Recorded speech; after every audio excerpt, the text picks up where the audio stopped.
Look at us now, tip to Ooh, Jesus. Oh. Shout out to Morning Kombat. Do you want a margarita? Yes! My God!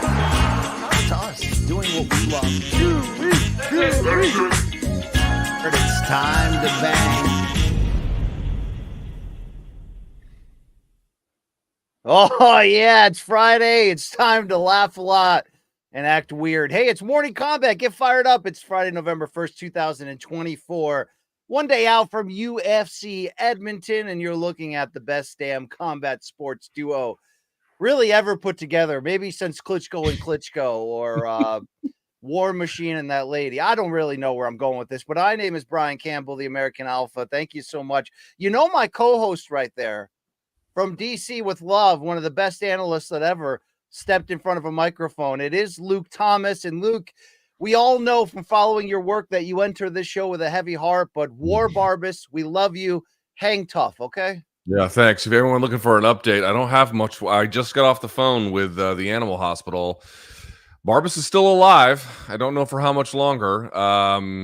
They're trying more interventions to see what they can do.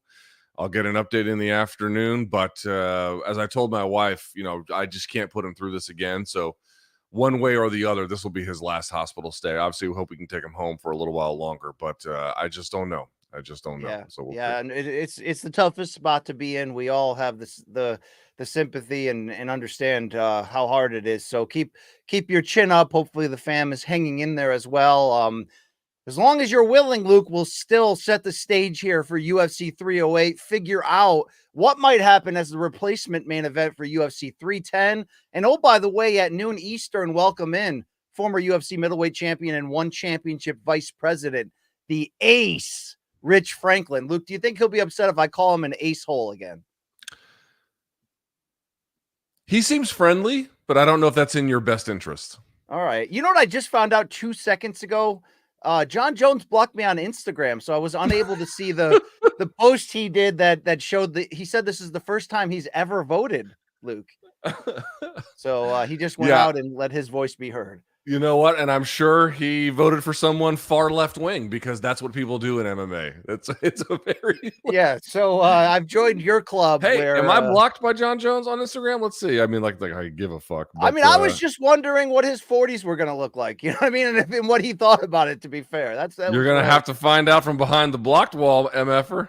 Yeah, because I can't even find him when I search for him. So Boney. No, I am somehow not blocked. All right, you're going to have to relay to me the information, but we are going to have a great show for you today.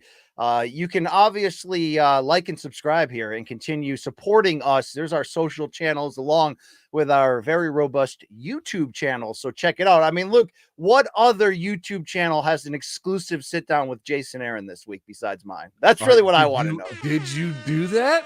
Not only did I do that, spoiler alert, Jay revealed on air he would have been willing to let Lou Pearlman, right, creator of Backstreet Boys and NSYNC, diddy him at any level for that boy band he was in, No Escape, in the late 90s to have made it. That's a big reveal, okay? You can only find that content on the BCS. I mean, the name of his boy band was a sexual assault fucking, like reference. I'm like, well, yeah, no wonder you didn't make it, and also that you would beclown yourself in the worst way.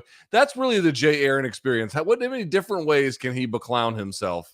Yes, I guess he's found the latest one. That man has been so close to being famous so many times, Luke, but he is a part of our Has he been family. Close? I know. Dude, you know who Jay Aaron is? He's that Costco dad, like as Tim, what's that guy's name? Who said he's been trying to get famous.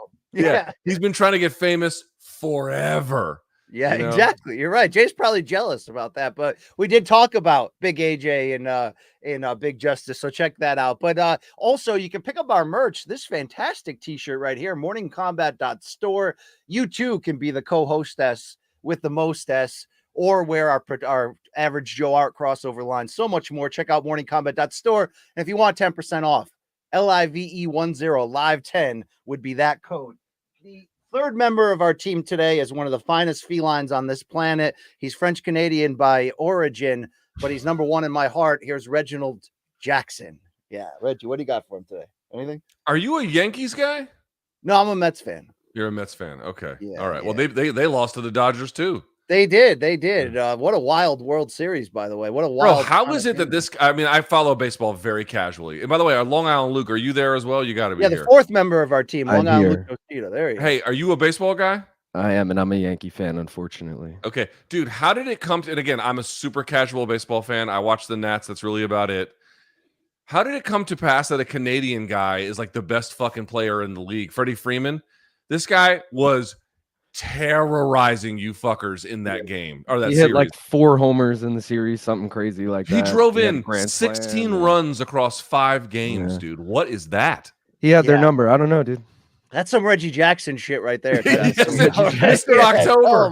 Mr. October. Yes, it is. All right. Long Island Luke of the main card minute. Can we bring it back in real quick? Are you fired up as ever for UFC Edmonton and what betting degenerate and bong degenerate fans can see on your podcast this weekend?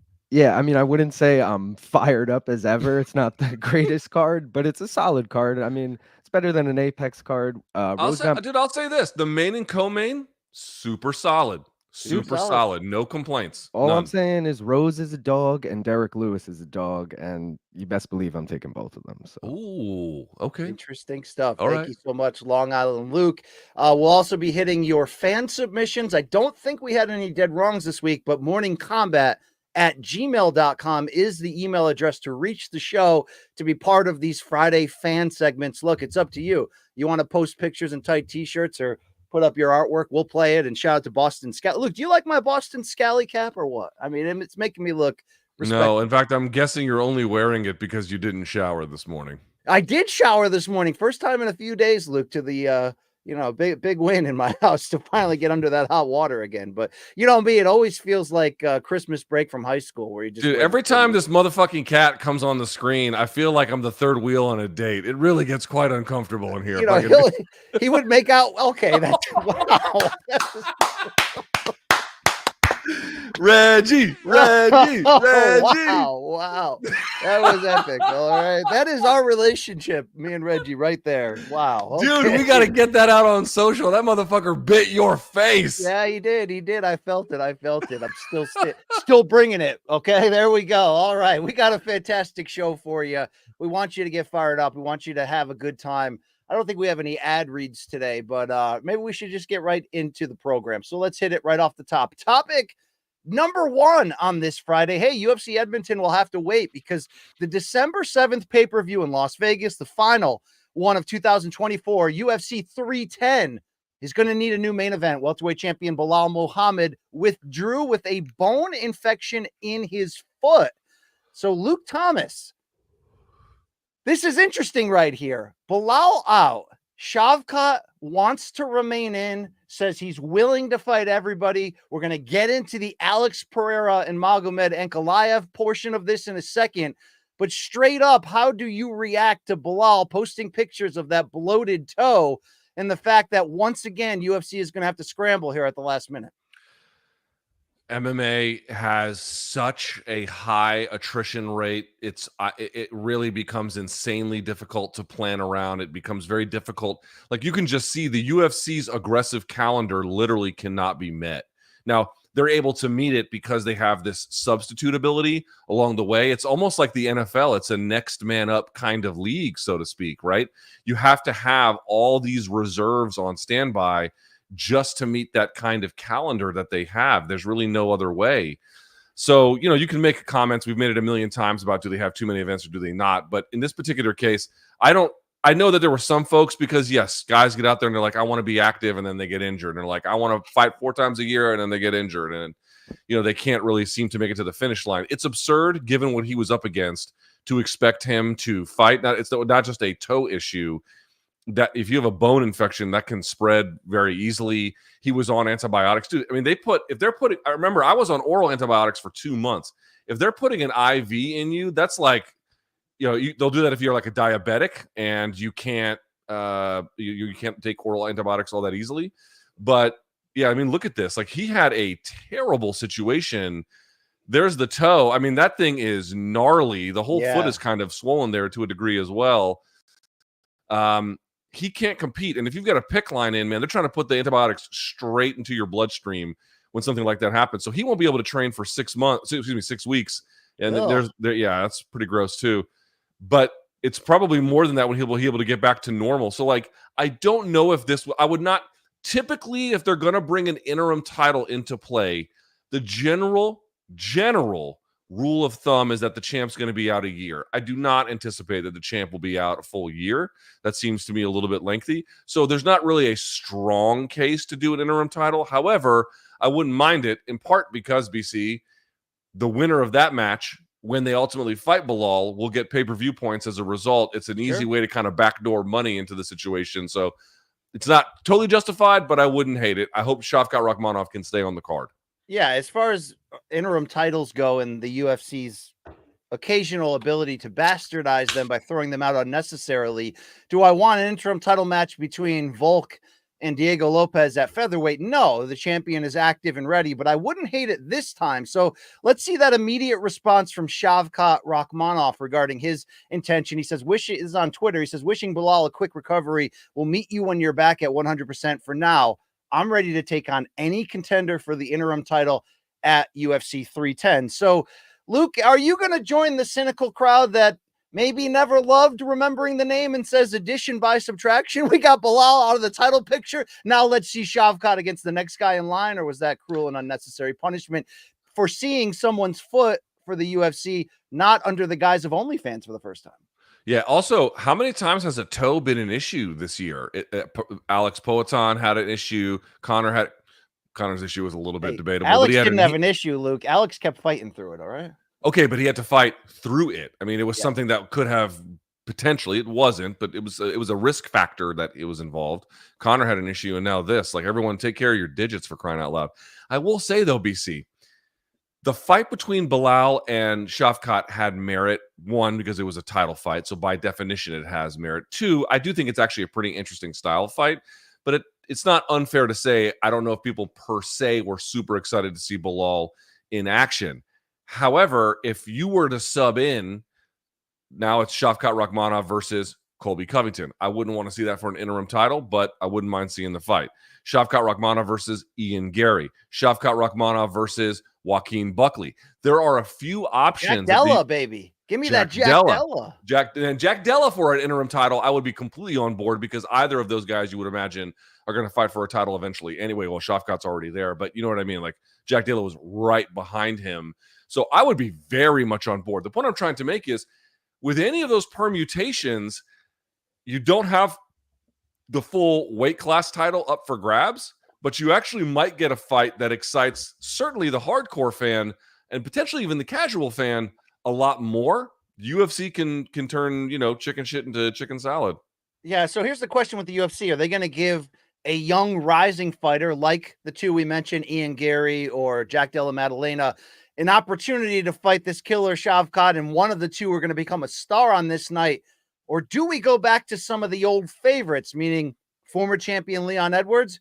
Or how about former champion Kamaru Usman, who also took to social media with a little bit of a cryptic multiple emoji tweet? So, Luke, I'm not going to ask you what you prefer. I'm going to ask you here what you think the UFC will do, provided we're sticking with this idea that Shavkat will stay on the card, stay in the main event, and fight for an interim title. Your options are Leon, Kamaru, Jack Della, Ian Gary, or Colby Covington, or you can pick off the menu if you want to get wild, maybe Buckley. Which one do you think UFC is most likely to plug in? Okay, so I'll go backwards. I think the least likely... Okay, so here's what you have to ask yourself. Who can they put and slot in and then satisfy the demand that would be there, or the requirement, sort of, so to speak, to make a card at UFC 310 that people want to see, while not cannibalizing any future plan that they might have for any individual guy? So you might say, hey, I think the best option is Shavkat versus Ian Gary. That'd be a great fight. I don't think many of us would be opposed to that. But that could get in the way of the UFC's plans, depending on where they want to go with their calendar, depending on where they want to put Ian Gary, depending who they thought Ian Gary would be a good fit for next. Now they would have to switch those plans. So that's what you have to ask yourself, is who had something slotted first or second quarter 2025 that they now have to switch their plans around for. Because the UFC is going to Sydney at UFC 312, I don't know. I haven't heard anything about Jack Della, but it might make me think that they would probably want to keep him there if at all possible. However, I would say of all the fights to make, Shavkat versus Jack Della Maddalena is the most interesting one by a fucking country mile. Buckley's an interesting one because I do think he's dangerous, and I think that the fans are really starting to warm up to him after the weird call out and whatnot after the Royzabov fight and against and then the Conor call out is all kind of weird. So I'm going to say that your top answer is probably Ian Gary, who by the way had expressed interest. They have trained before at Killcliff, so there's something of a familiarity there between them. Colby to me is something of a dark horse because he kept declining the Ian Gary fight. However, he performs very infrequently, and then his last fight was a loss. It'd be weird to kind of put him in an interim title fight. However, I doubt that they have a whole lot slotted for him beyond the Gary fight into 2025. So that makes him an available free agent in this particular case. And he'll probably say a bunch of really stupid, outrageous things to sell the fight on Fight Week. God only knows what that might be, but that delivers. Again, why did Juliana Pena get the fight against Raquel Pennington? It wasn't because she was the most deserving. I know she won in the end, although there was some controversy about that. It's because she was going to inject some life into the division by doing some talking. I think that they feel like, dude, is Shavkat going to do a lot of talking in that fight? Like, no. You know what I mean? Like, he's gonna do a lot of skinning and then wear Colby Covington's hair on his Yes. body for the rest of his life. He's gonna do some Hannibal Lecter shit. So the point I'm trying to make is Colby could be called in here, not because he's the most deserving, but for the other reasons aforementioned. Colby's lost 3 of his last 5. He's 36 years old. I get everything you're saying, but you know who I think it's going to be, and a lot of it is the same sort of negativity that you're putting out rightfully about if they picked Colby. Dude, I think it's going to be Kamaru Usman because he's been a company guy for them. They still, this is where I don't get the UFC rankings. And I know Dana's complaining about the media doing it. And we had that long talk that it's like, it's media like off the radar that's doing it. But why are we keeping Kamaru Usman still ranked number 2 at welterweight when he's getting closer to 40? He's lost his last 3 and he hasn't fought at welterweight in like 3 years. I think, Luke, they're going to just look at that star power, the fact that he fought well against Chimaev on extreme short notice at middleweight, and that cryptic tweet right there. If it was Kamaru Usman versus Shavkat, which I'm telling you, I think that's the direction they're going, would you be upset? No, that's another one you could do, again, in part because he's kind of bouncing around and taking these opportunities. Again, his ranking doesn't make a lot of sense. However, he is the former welterweight champion. These guys are also former teammates. The same thing with Ian Gary because they all have spent time together in various different ways at Kill Cliff. Kamaru Usman, well known. He will promote to an extent, certainly. He has his own podcast. So that could also work for a lot of different reasons as well. And I don't think it's a terrible fight. However, I go back to, and I know he survived against Chimaev, which is incredible, but I go back to the third Leon fight, and, the tape is pretty clear. His knee, we know this, but like you can just really see the deterioration in his ability to accelerate, explode into position. And I think that would be a very tough fight against Shavkat. But to your point, could it work? Could it be something that really satisfies kind of all the demands without killing themselves for some of these other plans that they might have for the Garys and whoever? Yes, it does work that way. I wish it was Ian Gary. There's a potential to be sacrificing him to Shavkat, but what's the biggest win they could get if someone went in there and upset Shavkat? I think it'd be Ian Gary. I think you'd make an instant star overnight, and then all you'd be talking about is Belal versus Gary. Luke, that's the one I want, but I don't know if I have full confidence that it'll go that way. To close off this conversation, we did get another social media tweet or offer there from the champion Belal in response to Conor McGregor, who sort of clowned his injuries. Here's Belal's response. He's got a picture of his arm with an IV in it, and he says, "I have this for antibiotics. You use these needles because you are a junkie. We are not the same." And Luke, I also saw Ben Askren being interviewed by Daniel Cormier on Daniel's YouTube channel, and he just straight out, accused Conor of being a cokehead. Are we at that point now where everyone's just like, forget it? I've seen 365 consecutive days on social media of this guy looking like Vince Neil in 1986. I guess we're just outright calling him that now. No one fears his reprisals anymore. Like, no one wants to be. You remember when do you remember when Conor and Paulie were having their beef? Yes. And people were just like destroying Paulie in every Instagram comment section and any post he put up. But now you check and they're all gone. And obviously their beef has long since died down. But there used to be a time when you could just expect a wave of harassment for trying to get sideways with him. You don't really get that anymore. You don't really, no one fears him. No one fears the backlash. No one wants to get on the wrong, like people are just absolutely unconcerned with what he might say or do or how it might make them look. And so this is the result. Also, by the way, Conor fired back after that. I don't know if you saw that. I did not see that, but I do agree with, we're back in the hamster wheel of like, why do we always have to talk about Conor when not only is he not fighting, did you see he teased another retirement in a response to a fan the other day? So it's just like, whatever. Dude, who cares? I mean, honestly, yeah, dude, I don't understand the point of continuing to fight once you've accomplished what fighting is supposed to do for your life. Yes. If fighting does for your life what it's supposed to do and you reach that stage, you're done. Like, that's it. Yeah, especially in MMA where injury and brutal and like, ugh, forget it. Well, let's advance to the sexier side of this whole conversation regarding UFC 310, December 7th, Las Vegas. That's topic number 2. How about this? You need a main event at the last minute. Who are you going to call? Poatan, Alex Pereira, the light heavyweight champion, and Magomed Ankalaev, the number 1 contender, fresh off that victory against Alexander Rakic, have both shown interest in separate social media tweets with emojis. I think we can show that right now. You see the phone emoji from Pereira. You see the response from Ankalaev at Pereira with the phone emoji. Ankalaev would subsequently post another one that had a phone emoji and a crown emoji next to it.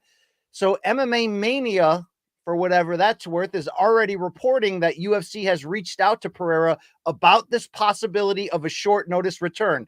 Let me remind you, Pereira set a UFC record defending his light heavyweight title 3 times in a 175-day span. Then, after his most recent victory over Khalil Roundtree Jr., spoke out about how tough the training camp was, how injured he was, which is understandable on that kind of short turnaround. Luke Thomas, is this realistic to you? Could Poatan come out of the bullpen one more time and save another event with a 4th title defense this year, only this time against the toughest guy on paper available? Yeah, this is to me the one that makes it radically different. Yes, short notice is by itself very, very difficult to do. But then on top of it, all respect to Khalil Roundtree, who was a tough guy and gave Poatan a tough fight. We all saw it. Make no mistake about it. He performed very, very ably. But Ankalaev is the number 1 guy in that division. And Yuri Prochazka, who I know was a former champ, doesn't defend punches. Like, to me, that's a much, I'm not going to say easier fight, but it's a very different kind of fight in terms of what you're up against. And one of the better parts about it is the guy blocks punches with his face. And then in the case of Jamal Hill, remember, he was just coming back from surgery. So there were some questions about his fitness or readiness in that fight. Well, dude, Ankalaev just had a fight, last week or whatever, performed very ably himself, did not take a ton of damage, is the consensus number 1 guy. And you don't think he's as good of a striker as Poatan, but he can strike. He, in theory, can wrestle. He's got a ton of experience. You're going to fill in on short notice for the 2nd or even 3rd time this year against the number 1 contender. I mean, it didn't happen every quarter because April and June were in the same quarter, so he had 2 in quarter 2. Then he had another one in quarter 3. He would have a 4th one in quarter 4. I mean, this is what I mean. Dude, if the UFC doesn't have Alex Pereira in 2024, and I'm being dead serious about this, how bad of a year do they have? Right? They're still going to make money, right? They're still going to put on events. I don't mean it in that sense, but to the extent you've had high watermarks, they've basically come from 2-3 guys. Max Holloway at 300, obviously Poatan at 300, Poatan at 303 and 307, and then you had, 298, I guess, that Ilya fought Volk in February, whatever that was, 299, whatever the number was, and then 308. It's been like Max, Ilya, and Poatan. Poatan, if you get to the point, a 4th time. Dude, the year without Poatan is unrecognizable without what he has contributed. You add in a 4th time doing that under far less than ideal conditions against the consensus number 1 guy.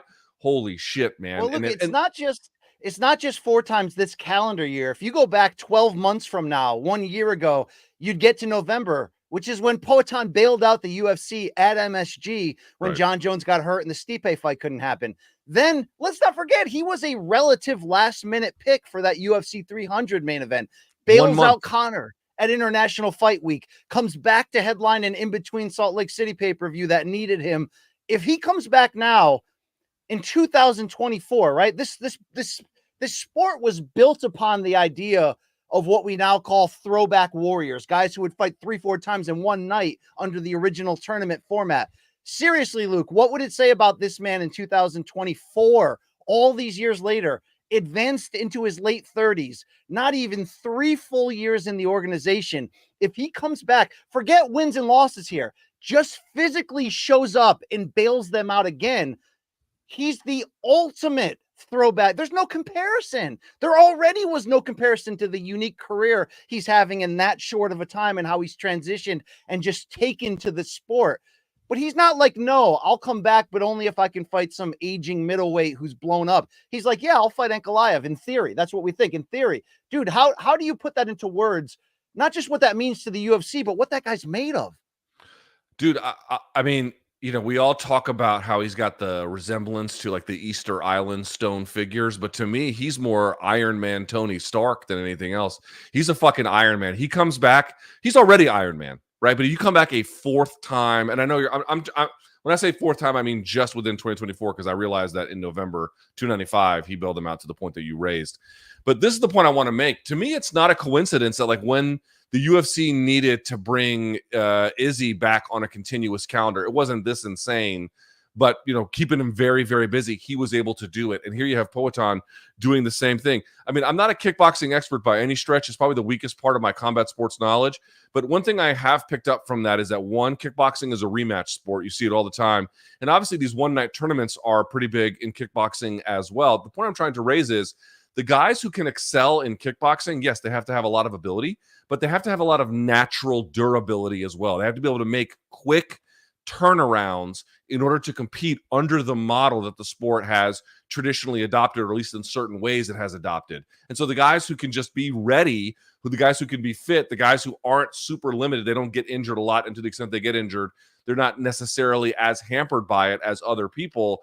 Those guys, among other reasons, can excel in kickboxing. You take 2 of those guys and you bring them to MMA. Now we're talking about Poatan, and it serves their interests so well in a sport where all these other guys get injured, and the UFC has so many events, and they need someone who can just bring that big fight feel in an instant. And this one, the BC, it's not, again, the Khalil Roundtree one was not booked last minute, but number 1 contender for versus the champion, it doesn't get better at 205 than that. Like that's, I mean, I guess you could do like, you know, Dricus coming up, but in terms of like just 205 guys versus 205 guys, that's what you're looking for him to make that turnaround in that kind of way against this opponent.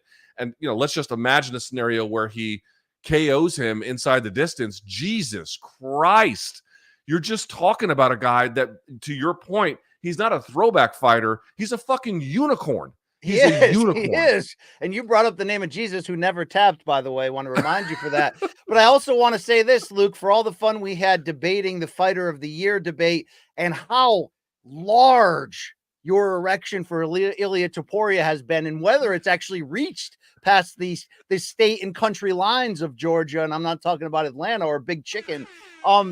If Poatan goes in there, fights Ankalaev, defends his title in any form short of a controversial decision or an injury, he's the Fighter of the Year. I don't think you can argue that, but I want to one-up it. Imagine the scenario you just said. He goes in there and he handles Ankalaev, whether that means knockout or clear decision. Is he now the pound-for-pound king right now? Like, do we say Islam, congrats on everything, but you only fought once this year? This MFer just fought 4 times, mostly all on short notice, sometimes when injured. That might be good enough for pound king where I come from, because who the hell's doing that? I don't care how weak the division is. Who's doing that? Well, how weak the division is makes it more doable. I mean, I try to make this point, like coming back against pound for pound guys, the last guy we saw to try to do that was Volk coming back against pound for pound guy Islam Makhachev. And Volk himself is a pound-for-pound guy and got wiped out, which tells you trying to come back and fight pound-for-pound guys when you're coming in on short notice is extremely difficult to do, even when you're a pound-for-pound guy yourself. I hope folks really understand the fucking difference there. However, I will finally grant that there's a difference here. If Poatan comes back and fills in at UFC 310, fights Ankalaev, and to your point, wins where it's not like some bullshit injury or, the judges got it wrong or something like where it's just clearly Poatan doing Poatan things. Yes, that would be enough for me to give him fighter of the year. I think at that point, you're taking on again, it's not just some fucking rando guy at 205 that they're just shoving to the front of the line. It's the consensus number one contender who has been the consensus number one contender for quite some time at this point, reaffirmed that status most recently. Like if there was any question about whether he still held it, you come back on short notice, you fight 4 times, several times injured, several times on short notice. And again, if you polish him off inside the distance, then there's no denying that's your fighter of the year. It's simply incontestable at that point. However, I want to make a point. It's not because he did the UFC solids.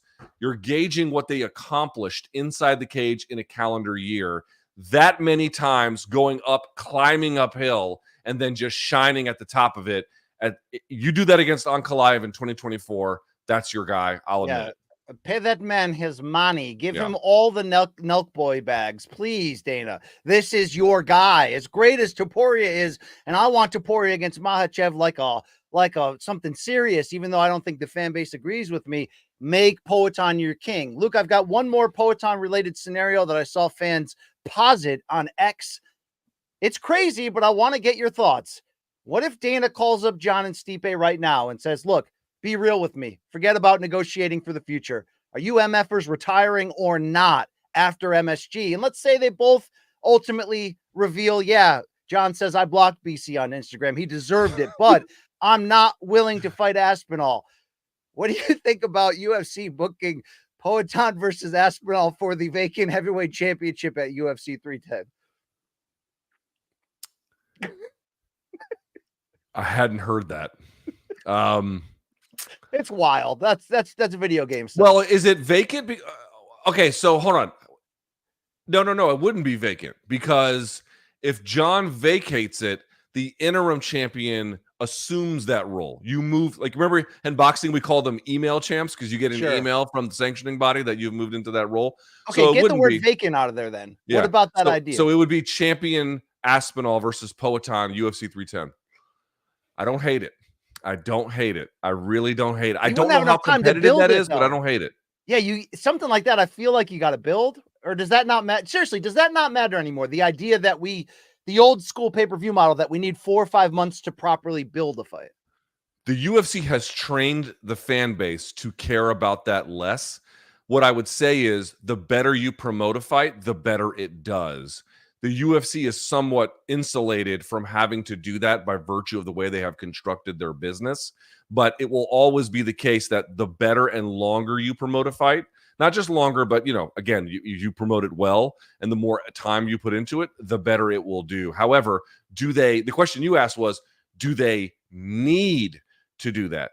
No, they don't need to do that. So for that reason, not a bad call either. And by the way, Poatan doesn't have to cut weight for that one. Like that's an interesting one to me. Yeah. That is wildly interesting. Reminder, folks, we have Rich Franklin, 12 Eastern, coming up in this show. We're talking about fights that are fantasy video game ones. Let's get into the real ones. Topic number 3. It goes down this Saturday. Edmonton, Alberta, Canada. It's cold up there these days. I saw Bronstetter on the scene. We got UFC Edmonton and a really good flyweight main event. Originally, it was going to be Aaron Blanchfield and Rose Namajunas. That's been bumped to the co-main. Still 5 rounds, however. But in the main event, we get former champion Brandon Moreno coming in as a minus 175 betting favorite, according to DraftKings, against Amir Albazi at plus 145. Luke, I'm not hearing a ton of buzz around this fight, but you see it by the odds, you know it by their reputations. This is a very interesting and seemingly very competitive fight on paper that's going to mean a lot in that larger flyweight title picture. Yeah, I don't know if you read the odds. Let me read the odds to you from our friends over at DraftKings. I just did about 7 seconds ago, but you could. I didn't hear. I didn't hear. What were they? They were, I see. as the last time I checked, Brandon Moreno, yeah, minus 175. Amir Albazi, plus 145. The thing is this. Albazi's been off for a while. I think some people are still kind of sore about him beating Kai France. When you look at that, that's a weird fight, dude. Statistically speaking, Kai France outstruck him almost 2-1 in significant strikes and only gave up 2 takedowns out of 9 attempts. And only one round can you really say he was able to control the round with takedowns. So it's like, how the hell did he win? It is controversial. I sort of understand that. And remember, he's been out for a little while too, because he had some sciatica issues, I believe, on top of that. Plus, Moreno has been through war after war after war and maybe didn't exactly look like himself. Also, it's in Edmonton, Alberta, Canada. It's not in the, I'm not going to call it the middle of nowhere, but it's not exactly the middle of somewhere. It's just a place. Shouts to Canada. They're nice people, great country. I love it. But you know what I mean? Like they're not in Vegas. They're not in New York City. They're not in Los Angeles. They're not even in Toronto. They're in sort of one of the sort of mid-tier cities. So for all those reasons, it's did you see, by the way, do we have the pictures of the face-offs of all or anything like that? I don't believe we have that. We do, though. We can get into deeper about what Albazi's up against, despite having won all 5 UFC fights and despite riding a 6-fight win streak. He's got that neck issue, which was damn near fatal, Luke. We caught up with Shaquille Majori of CBS Sports on the Shaq MMA channel, and here's what he said. Listen to the details here. By a coincidence, I had a heart rate monitor. Sometimes I have a heart rate monitor training. So one of these days, I was actually training with Javed Basharat, and I couldn't finish a 2-minute round. I think I was going with Julian Erosa and Javed Basharat, like just some cage wrestling, some normal stuff. And I felt like I'm gonna die. I'm like, there's no way I get this tired from a 2-minute grappling. So when I go sit out and I look at my heart rate on the phone, it says 239. So I'm there, I'm trying to fix it. I'm thinking, there must be something wrong with the heart rate monitor, because I never see such a high number on myself. Like I would get it up on an intense session to 195, 194. Like that's like the top one. But so after I saw that and I tried to bring it down, it wouldn't go down. And I'm still feeling like, no, I have to, because I'm breathing heavy. So I was at the PI. So when I asked them, the staff at the PI they were like, hey, be quiet, lay down, try to breathe. Took them like probably 25 minutes just to get my heart rate down to 180 and didn't even go all the way down. And after a few tests, they found out that I have this issue, which is supraventricular tachycardia, I think they call it. I just know that Cristiano Ronaldo had the same thing. So kind of gave me some hope that even if Cristiano Ronaldo is playing on the highest level, he also had this. But we did the heart surgery. Yeah, but if Cristiano Ronaldo jumped off a bridge, does that mean you should too, Luke? He went through hell to get back for this fight. Yeah, also Cristiano Ronaldo has access to the best kind of medical care, legal and illegal, on fucking planet Earth. Like, I don't know if Amir Albazi does. Also, I was just going to say, did you see the face-offs look like they took place in a van down by the river? I mean, it looks like that's that. Remember in The Wire when when they would go down by like the docks by the water and have a drink at the end of the night? It looked like they were down there by the. I'm The Wire season 2, bitch. Back to the docks. Damn right. Do you ever heard of Re-Up Gang? You ever heard of them? No, I have not, but I've been fighting the battle that season 2 is actually the best Wire season, and people want to kill me over that take, but it's true, Luke. It is. I just want to chime in to say I love Re-Up Gang, and I've seen them in concert twice, Luke. Have you really? Where'd you see them? I love Pusha T. Both in Buffalo. They were touring. In Buffalo? Yeah, well, because I went to school in Buffalo, so this is like 2010-ish. Wait, where'd you go to college, Nosita? Buff State, shout out. What's the mascot of Buff State? Bengals. Yeah. Nobody cares. Could have been the Buffalo Buffaloes. That would have been more than fine with me. But all right. Well, Luke, not only is Albazi going through physical hell, but Moreno took a 9-month layoff, which for him is the equivalent to like 2 years. Both guys have a lot of questions coming in. How concerned are you for Albazi after hearing that video and what he went through? Well, pretty concerned, because what he went through is terrible. And obviously, like, what are we to say about how ready he is for a comeback? I have no clue. We have no way of knowing. I just have no idea. What I will say is he is always 5-round ready, and he fought 5 rounds against KKF. But what you notice from Albazi is he has very, what I would call, economical offense. And I think part of the reason why he was able to beat Kai Kara-France is because he was, again, statistically outlanded almost 2-1, basically. However, the punches that he did land seemed to have more of an effect. When he went for something, it was more memorable. It wasn't as often. It wasn't nearly as often. But he just finds a way to make an impact. So, I'm sort of kind of trying to tie together two things that aren't necessarily all that related. I'm just pointing out, it'd be one thing if he had this really debilitating condition and then he had like a Marab style, right? Where it's just labor. That's not what he does. He more picks his offense he's got very good fight IQ. He's got well-rounded ability, but he's very selective about what he does. So assuming he's made a full recovery, the style of fighting that he employs is not so labor intensive that it makes me especially worried. But again, it's just really hard to know because what he went through is pretty serious, actually. I mean, what these guys go through physically and mentally for this sport is insane in general. And then to see them climb hills like this, I want to ask you the flip side of your concern level about Moreno. 30 years old, lost 3 of his last 5 and his last 2, but all of those have been either championship fights or against championship level competition. And even in that last fight against Brandon Royval, a split decision loss over 5 rounds, he just looked a little off, a little bit flat at times. Moreno was vocal this week in saying that not only did he really need this layoff, he really needed to almost kind of divorce himself mentally from the pressures he used to have as champion, as the face of this division, which he feels to some degree led to some level of burnout. Are you expecting, after this 9-month layoff on a losing streak, pressure, of course, to keep pace in the title picture, but it did seem in interviews I've seen that Moreno almost seems kind of rebirthed here. I like him at minus 175 odds as the favorite. How are you feeling about Moreno entering this fight? Moreno has beaten better guys. I mean, they both have wins over KK France, but and France was winning that one as well. But then he got stopped with a body kick by Brandon Moreno. I mean, here's the thing that kind of occurred to me. I went back and I watched that Royval fight. To your point, BC, it's not like Moreno fought bad. I didn't go back and watch that and I was like, oh, he looks like shit. He didn't look that bad. But then when you watch like some of the Figueiredo fights, there was a certain fire that was missing a little bit. There was just a little bit extra oomph that was gone. And that used to be the difference maker for him. And I thought that those wars he had with Figueiredo, like, I don't know how anyone, and then Pantoja as well, like, I don't know how you can recover from that very easily. So taking that Royval fight to me was kind of risky.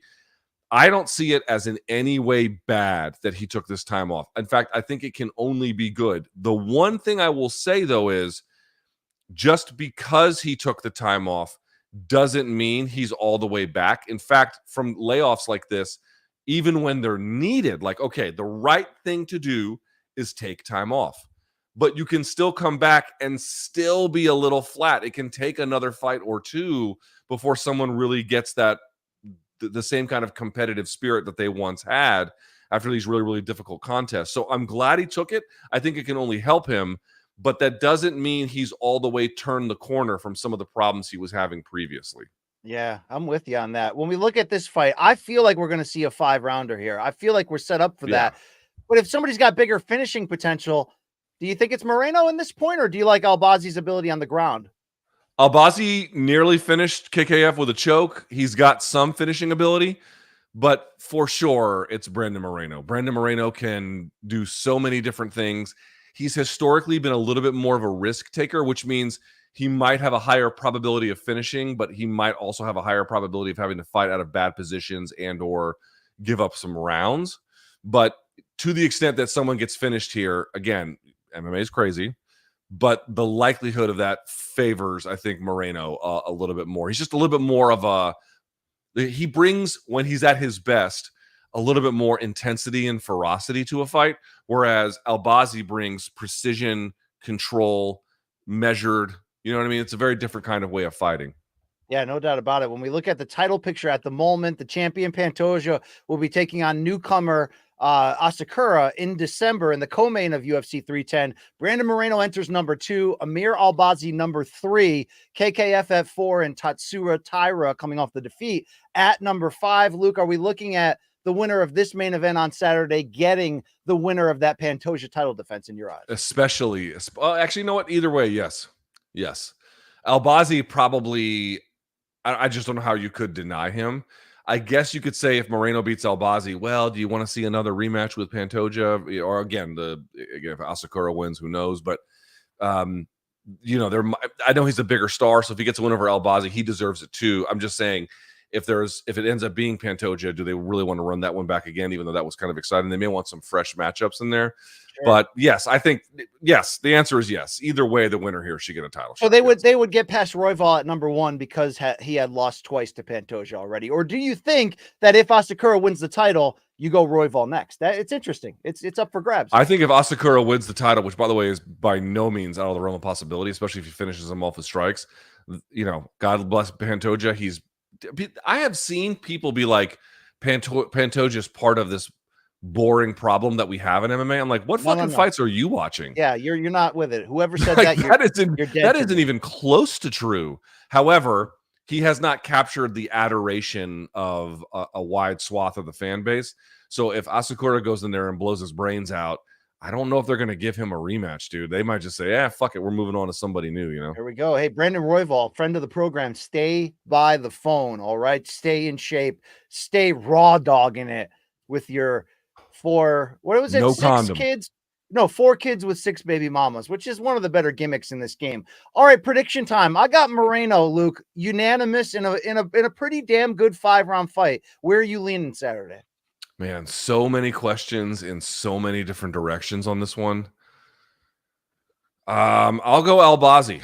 I think Albazi might be able to wrestle his way to 3 rounds out of this one, but I'm not, you know me, I don't like doing picks anyway.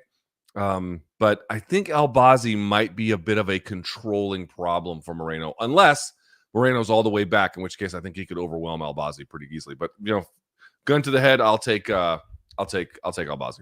Let's bring in the proprietor of the Main Card Minute betting podcast, who knows a little thing or two about degeneracy. Great main event on Saturday. Where are you telling your viewers to put their money?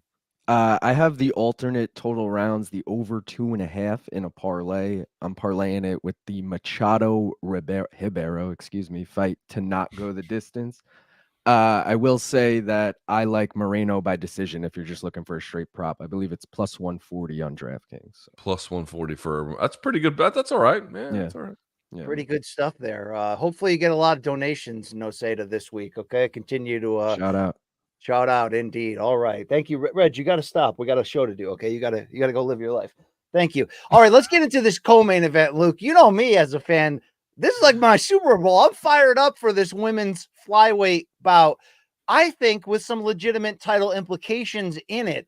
Former 2-time strawweight champion Rose Namajunas will enter her 4th appearance at 125 pounds, a 2-1 record, riding a 2-fight winning streak, but she'll be the underdog in this one, plus 110, according to DraftKings, against the minus 130 Erin Blanchfield. Now, Luke Thomas, Erin Blanchfield is fresh off a humbling 5-round loss to Manon Fiorot, which did really expose maybe a one-dimensional side of her game and an inability on the feet to control distance and overwhelm Fiorot. Are you good with her being the favorite here from a betting standpoint against the more well-rounded Rose, even though I'm the first to admit it, I still don't fully know who Rose is at flyweight? Yes, I am very much in favor of that. I think that somebody like Rose, yes, well-rounded. I mean, again, dude, has Rose fought and beaten better competition? There's really no question, right? It's not up for debate.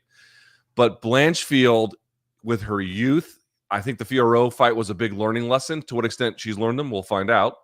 But there's no way she can't look at that and be like, there's some things I got to do differently.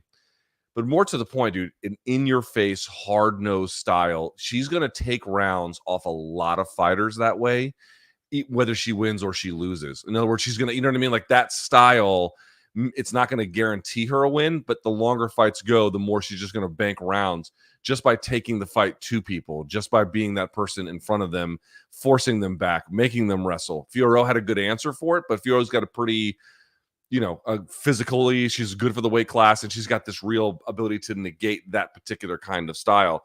I don't know that Rose necessarily has that same ability anymore, certainly, even though I know she's not old, but it's kind of got that Max Holloway thing where she'll age out a little bit early, relatively speaking. And the wrestling component on top of it gives me some confidence as well. I just feel like Blanchfield is going to be in Rose's face, and Rose will have some answers for that. I'm not discounting that, but overall, that kind of approach in MMA is going to be a much more winning one than it's not, and that's even against A-level fighters like Rose Namajunas. So I've seen people split. I feel like my emotions have been split. There's times that I can certainly talk myself into the idea of Rose, who used her own wrestling, by the way, to largely control Tracy Cortez, although maybe that's a different level of opponent. Certainly style-wise, there's a lot of danger that Blanchfield brings with the grappling. But if Rose can keep this fight on the feet, I'm certainly of the belief she could potentially piece up Aaron. But I've seen just as many people on the flip side be like, this 25-year-old Blanchfield with the youth, with that motor, could really give Rose some physicality issues, Luke. So it's such an interesting fight. And I do want to remind you that Trevor Whitman no longer a part of Team Namajunas here, as Pat Barry continues his takeover as head coach. And Luke, Rose won't go public with why. She just says she's praying for Trevor and really wishes things could be different. How different is she, in your opinion, not just at 125 compared to 115, but without Trevor Whitman, who from a game planning standpoint, and certainly from rounding out and making her striking as dangerous as possible, played a key role in her development into one of the greatest female fighters we've ever seen. Without him, are you concerned moving forward? It's not like, listen, Trevor Whitman is talented enough as a coach that I think he could take virtually any fighter in the world and find ways to get them to win, or at a bare minimum, fix certain things or do better overall. Like, he's not a fraud. Like, he's a real good coach who has really good experience and has really good ideas, particularly in the striking department. But he understands fighters. He understands the fight game. He's been in this a long time. And I think his track record speaks for itself. However, this is true of any coach. That doesn't mean that relationship will always work well, especially over time, as people have different ideas about what they want to do, and maybe they want to see something new. And by the way, there are other good coaches. He's not the only one. So it's not this question of like, Trevor Whitman or bust. Like, can she win without him? Of course she can. You know what I mean? Like, I don't really think that's much of a question. Did she benefit from being with him? Of course she did. Could that relationship continue to be fruitful if they really wanted it to? Perhaps. But it just seemed like she wanted a new look. She wanted a fresh perspective. And there's nothing wrong with that. There's absolutely no indictment. If you leave a coach too early to go to another person who's a fraud, that's one thing. If you aren't very experienced and you're bouncing around a lot, that's another thing. That's not exactly the situation that she's really in here. She's a very experienced fighter. She's been a champion before and defended it before, and has reached all kinds of glory in the fight game. She has a pretty good idea, I think, about how to manage her career at this point and like what she needs out of training. So, it's not one of those things where I think it's make or break for someone in her situation either way. So I think looking at it from that lens, probably not the most helpful. If she goes in there and just looks lifeless against Aaron Blanchfield, okay, let's start asking some questions. But to your point, did she look lifeless against Tracy Cortez? I didn't think so. So let's see what she does this time. Yeah, and she looked good against Hebas as well in the victory before that, but I feel like she's getting hit more than normal at 125. I don't see that dynamic edge that she had at strawweight, or that threat of a finish at any time. But she certainly can grind. She's physically tough. Her striking appears to still be elite in this weight class, but it really goes back to Trevor Whitman or not, the central question of, can she keep her back off the ground consistently against the advancement of Aaron Blanchfield? Luke, that answer will decide the fight. What's your answer on that question? Give me Blanchfield by decision. I think she takes it to her. Averages 2 takedowns per 15 minutes. So, I think that's going to be a lot for Rose to deal with. Rose has good jiu-jitsu. She can fight off her back. I don't know how great her scrambling is, especially against someone like Blanchfield. Blanchfield is limited, too, because she's just straight ahead, and that's going to cause some problems, as you saw in the Fiorot fight. But in general, I've been very high on Blanchfield. I think she's got a lot of the right tools, the right strategy, the right kind of temperament to just force people into making mistakes or fighting on her terms. I think she'll get enough of that here to get a decision. Give me Blanchfield. Wow. Do you think Rose and Pat remind you of Celine Dion and the late Renee, her older manager slash husband slash mentor? Are you implying something that rhymes with the word broom? No. No boom or doom here, Bufumo, okay? If that's where you're going with that. Or the other one. But no, seriously here, Luke, that's an interesting pick. I certainly can see it. But one thing Rose still has is that high-level experience. I believe, unless you correct me, that this will still be a 5-round fight, which does bring into some question if Blanchfield can have that same explosive factor late in the fight. I mean, I don't know if she necessarily did against Fiorot in that loss. There was a lot of frustration with her being unable to change the terms of that fight. I can still see a scenario, while I do expect a competitive and close fight in terms of the scoring, I can see a scenario where Rose's boxing, her counterpunching really ends up proving the difference in a close victory here over 5 rounds. That's where I'm going to lean. That's where I'm going to go. But I have questions. I have questions if the Hebos and Cortez wins are a little bit of fool's gold for where she really stands against the elite, particularly from a physicality sense in this division, even though she's tall and strong.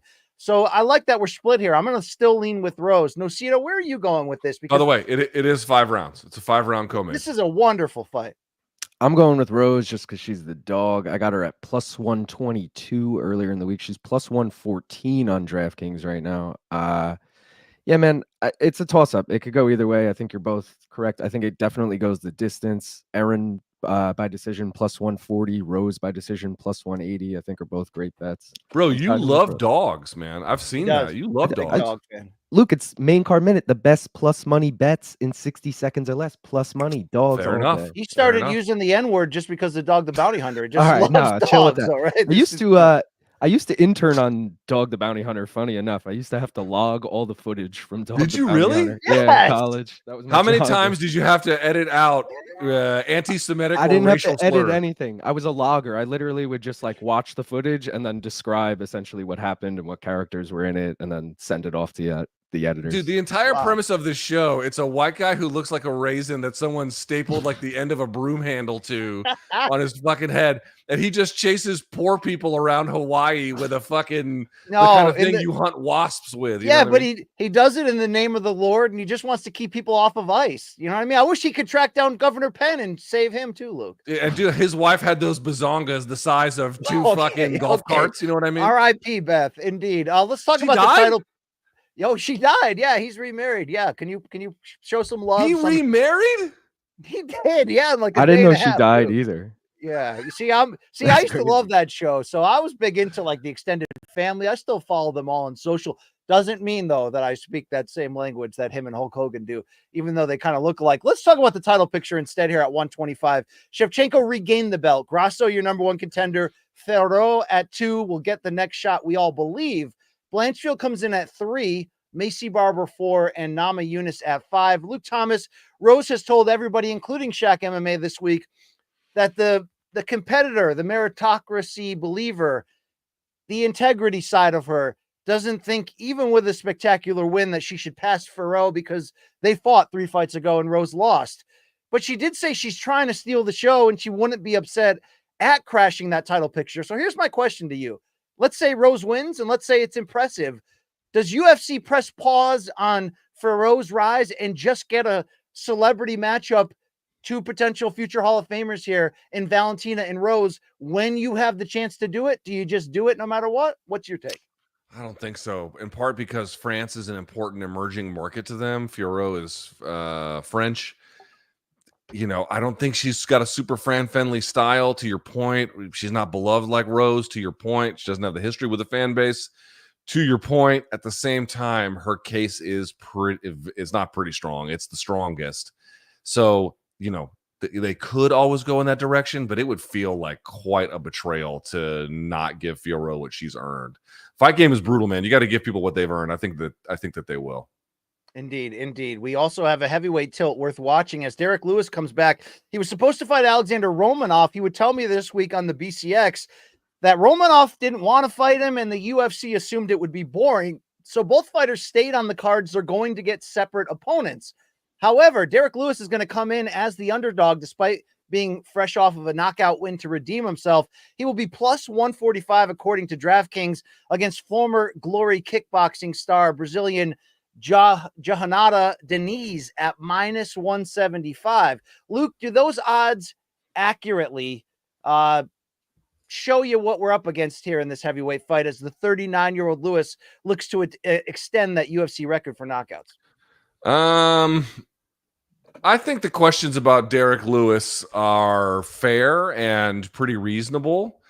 By the way, this week admitting that because Francis went to the PFL, he got a big bump in his contract. I was like, oh, wow. You mean like competition in the marketplace made wages go up? I can't believe it. That sounds just like everything you'd learn in Economics 101. But all right, neither here nor there. Just speaking of this fight, I think Derek Lewis is, I think the odds are pretty fair, right?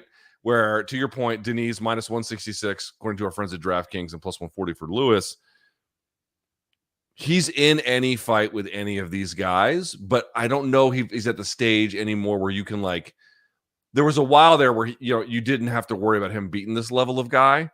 And I still think he's better than this level of guy, but he's not a reliable fixture this time out to go out every time and blow the doors off of everybody who's not, I know he beat Volkov, but you know what I mean? Like that level of guy, like a top 5, top 8 guy. I think there was a time when you could just sort of assume he would beat them. I don't know if we're still living through that anymore. So Denise undefeated. He puts people away as well. I think he's coming off of a decision, but his other 2 fights were both finishes. Sure. It's probably fair. Diniz is 33 from Curitiba, Brazil, 8-0 overall, won his first 2 UFC fights, as well as a Dana White Contender Series appearance, which he scored a knockout. So this is an interesting matchup. Now, I caught up with Derek Lewis this week, and I got to say, he was in a weird space, and he's had a few different kind of weird interviews this week. A lot of times taking shots at Daniel Cormier. You never really know what to believe in terms of Lewis because he's so great with that dry humor at setting you up.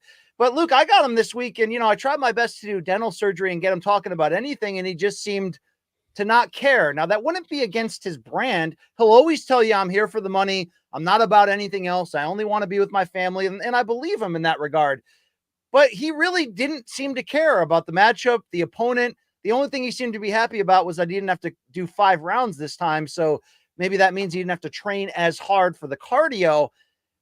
But even if I can make that statement based on his interviews and his age and the unpredictability of his results, that now would be a good time for him to get caught by a guy who's seemingly on the rise, that logic really never works with Derek Lewis because of the power and because of what I believe is waning motivation.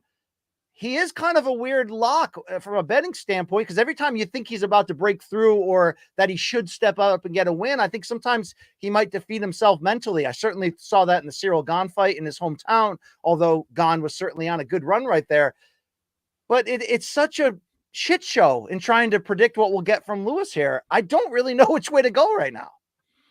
I don't either. These odds to me feel, it's not a pick 'em, so what I'm about to say is not quite true, but it doesn't feel too distinct from a coin flip. It's like, Derek Lewis has the power, certainly the experience edge by a million miles.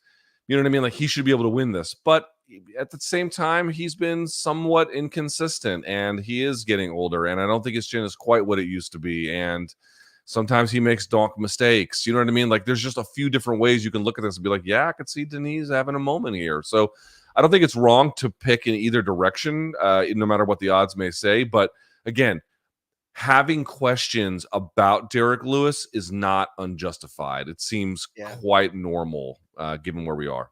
Denise nuts, right? I just wanted to say that this whole time. Hey, Mike Bone. Yeah, there you go. Mike Bone of MMA Junkie caught up at the media day with Lewis and asked him specifically about one of Canada's greatest homegrown findings, and that would be poutine. What are your thoughts on poutine? Do you like gravy on your fries, or is that too much for you? Do what? A poutine? Have you ever had that before? No, what is it? Poutine. Poutine. Poutine. I heard poutine, but I never heard no poutine. You've had plenty of that, right? Yeah. Sure, I still got a back taste in my mouth now. I ain't seen my wife in 2 weeks. It's fries with cheese and gravy on it. No. Not your thing? And what's up with they liking tea with milk? Look, he was ready to go Tyron Woodley on his wife there. I don't know if I was prepared for that. Poutine is completely overrated. I mean, completely overrated. Like, of all the ways to make fries delicious, putting cheese curds on them and then gravy, I'm not saying it's bad. It's fine. But they act like it's like a fucking amazing invention. It's not an amazing invention, BC. I can think of a million other ways to make fries wonderful fucking comfort incredible. food. I also like dipping the fries in the mayo that they do there. And dude, when I went to Amsterdam, they went to this place, like they give you this cone of fries, and the fries are like those fat steak fries, you know, that have like a flat side that makes it easy to scoop. And then the bit was you could just pick all of these sauces. You could pick nacho cheese, ketchup, mayo. Then they had a sauce called Joppy sauce. You ever had Joppy sauce? No. It's like a pink mayo-y, ketchup-y kind of thing. Hard to explain. But the whole bit was just give you a bunch of fries. And the real play with fries is to give you a bunch of different sauces to try which one suits you. Just dumping fucking grandma's gravy on top and some bullshit cheese curds. Y'all eat like peasants up there in Canada. God bless Canada. Nicest people, wonderful country. I love Canada. But fucking poutine, like, this is your delicacy. This is peasant food. I mean, let's just it's not as bad as the UK, where we went to a Tesco station and they had food that I assumed was edible for humans, and it was just straight up dog food. Well, we filmed a bunch of segments for the documentary that never got released of me eating said gas station food. Hey, it was listen, fantastic. R.I.P. Showtime. What can I do? R.I.P. Showtime. We're still expecting Rich Franklin to join with us any second. Are so we? Stay tuned. Are we? We are, Luke. And by the way, that's fine North American comfort food to dip things in gravy. I'm certainly down with that. Derek Lewis is not, they don't have that in Texas, I don't think. But Luke, pot pie. That's true. For all we know, Derek Lewis probably looks bad for a round and a half and then knocks this MFer out. That's probably where we should lean here. Right. That's exactly right. You could go in there and be like, oh man, Lewis is getting past it at this point. Denise is having his way. And then they start round 3 or whatever, and he just hits him with a gigantic uppercut, and you're like, oh, right, well, Derek Lewis is back. Like, it's just really hard to tell, man. This is why, hey, Long Island Luke, would you agree that betting on Derek Lewis at this stage, in particular in this matchup, a little too risky? I disagree, because I'm taking Derek Lewis plus 140. Dude, it's a heavyweight fight. Derek Lewis has 5 times the amount of experience as Denise. Denise has never even fought anyone in the top 15. Derek Lewis has fought 9 of the guys in the top 15, and he's one of them. So he's number 10, and that's not including Daniel Cormier. That's not including Francis Ngannou. Like, he's fought a who's who at heavyweight. I just think he's going to out-experience him, probably finish him. Derek by KO is plus 215 if you're looking for a little extra sprinkle. Wow. Look at this I'll take plus 215 on Derek. I like when he disagrees with us, because he gives a good perspective from the other side. So it's good that Jay Aaron never had that perspective, although I love Jay Aaron. Okay. There's a soft spot in my heart for that man. I cannot believe you had him on your channel. I mean, you really are. I mean, I had Ben the Bane Davis, but Ben's much cooler. You know what I mean? I mean, it's a niche, offering for a niche audience, Luke, but I wanted the story to be told once and for all. Okay. So that's what we got going on right here. It would be awesome, by the way, if one championship was like, we couldn't provide Rich, but we can get you Randy Couture. Are you interested? I'd be like, yeah. I'd be like, that's fantastic. Let's just move the show forward, and if he shows up, he shows up. If he doesn't, we just keep it rolling. I want to quickly stay on the rest of this card, Luke. Charles Jourdain is trying to turn back a 2-fight losing skid at bantamweight as he welcomes Victor Henry, but he's also welcoming new art on his back. Can you check this out and give me a little impromptu rate my tat here? So I don't know if you can tell from the video. I mean, obviously you can't see there. That's the closest one. This is a very, very good tattoo. A very good tattoo. probably spent good money. He found someone, it looks to me, who specializes in black and gray, which is this particular style. The guy who did this back piece, there's no way that's his first back piece. Like, this is an experienced, talented guy with a specialization in a tattoo. I always tell people, figure out what style of tattoo you want and then find somebody who's really good at that style. People think that all tattooers can do all styles. No. Tattooers can do, sometimes they can do a few different styles, but the very best ones, typically in my experience, only do one style. Find someone who does that and go get it. What I will say is you can't really tell from the video. There is an hourglass on the hat of the pirate that's a little shaky, so there's a couple of additional elements there that aren't my favorite. However, in general, the level of detail, the level of depth that tattoo has, the shading, the coloring, such that obviously it's only black and gray, but such that they contrast one another, super high level. This is a does he quality now work. move to Luke Thomas's first team all tattoo in the UFC? Yeah, that's good enough and big enough and cohesive enough of a piece where you have to take that one seriously. That's a really, really good tattoo. Is that Cochino enough? We'll have to ask Mrs. Thomas. What does Cochino mean? I don't know. I don't. I'm means gringo. dirty. Yeah, well, Cochino. I could have guessed that. I wanted to ask you though. Oh, you said you got to know your. So Brock Lesnar was like, I know what style I want. A sword that looks like a dick, and they were like, we got a guy for that. Who makes dick sword tattoos? Let me find that dumb fucker. Get it right on the old chest piece. Let me ask you about this. Mike Malott, Canadian-born, is back against Trevin Giles. This is the first fight for Malott since really being humbled when he was stopped by Neil Magny in the third round, just as he looked like not the next big thing, but a thing to watch at welterweight. How intrigued are you to see how he bounces back against Giles? I'm not that intrigued. I thought the fight he had against Neil Magny was disappointing, to say the least. I mean, obviously he was kicking his ass just until he wasn't, or whatever, but Mike Malott is good. He's athletic. He's talented. He should win this one, but losing to Neil Magny the way he did was such a blower for me that I'm not sure how much redemption is really possible. All right. A blower, he says. Jasmine Davicius, Luke, is on a nice little run there at women's flyweight, but she'll be the betting underdog against Ariane De Silva, who's coming in after her first UFC defeat. Do you care about this? Because I got to say, Jazz Davicius is really starting to make herself more dangerous in the stand-up and seemingly has upped her output in stamina. She's looking like a player. Yeah, also Jazz Davicius, two-fight win streak, right? She's up, she's down, but I actually feel like she's at this peak now where her skill sets really kind of come together. She's trying to stay active. I feel like she doesn't take too long a layoff in general. She does really good things. So I don't know exactly quite what to make of this particular matchup, but I like her moxie and I like her level of activity. This is a good fight for her. I think she's taking on an opponent who's pretty hittable, which I think will service her. So should be good. All right. Jack Shore also back. Alexander Romanov, a few other names to sort of care about here. Ayman Zahabi versus Pedro Munoz. That's a good fight. That's a really good fight. Indeed. Yeah. Is this going to be the end? Munoz talking about becoming a coach after his career? Munoz talking about which he should be. Here's the thing. He gave really good guys really tough fights, beat a couple of really good guys along the way, but I definitely think he's a little bit past it. So he probably hasn't. He had great guillotines. He's got a phenomenal leg kicking game. There's just so much he can do.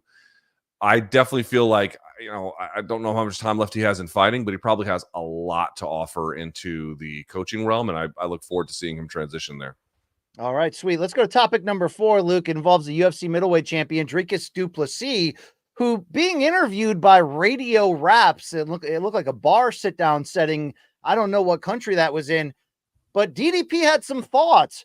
He doesn't want Sean Strickland next in a title rematch of their very close first fight that seemingly could have gone either way.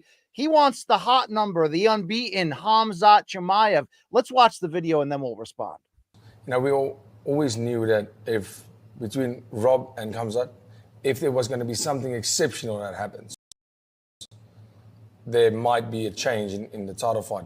As a fan of the sport and as the middleweight champion of the world, that's a fight that gets me more excited. Taking somebody's I've beaten Strickland before. Now, getting that Khamzat fight, that gets me excited. I think the whole world, the fans wants to see it. The fans are ultimately paid to watch the fights. So the fight the world thinks is the best next fight, that's what I want. So, yeah, I think the Khamzat fight is 100% what I want. You know, the UFC is going to do what they're going to do. But, you know, from a fan perspective and from a fighter's perspective, I think Khamzat. Luke Thomas? What do you think about this? Because that's the fight we kind of all want to see. Maybe we just make Sean Strickland wait one round here. I agree with him. I think DDP is right on the money. I mean, listen, we've said it before. It's not like Sean doesn't have an argument for a rematch. He does. He arguably beat DDP when they fought. I mean, in the end, the judges disagreed, but it was very close. A scorecard for him is in no way difficult to come by. And he was able to beat Paulo Costa, which I don't put too much faith in, but, you know, he got back out there and he beat another guy who was, you know, relatively close to the top of the division. That matters. Like, his case is not bad. It's a good case.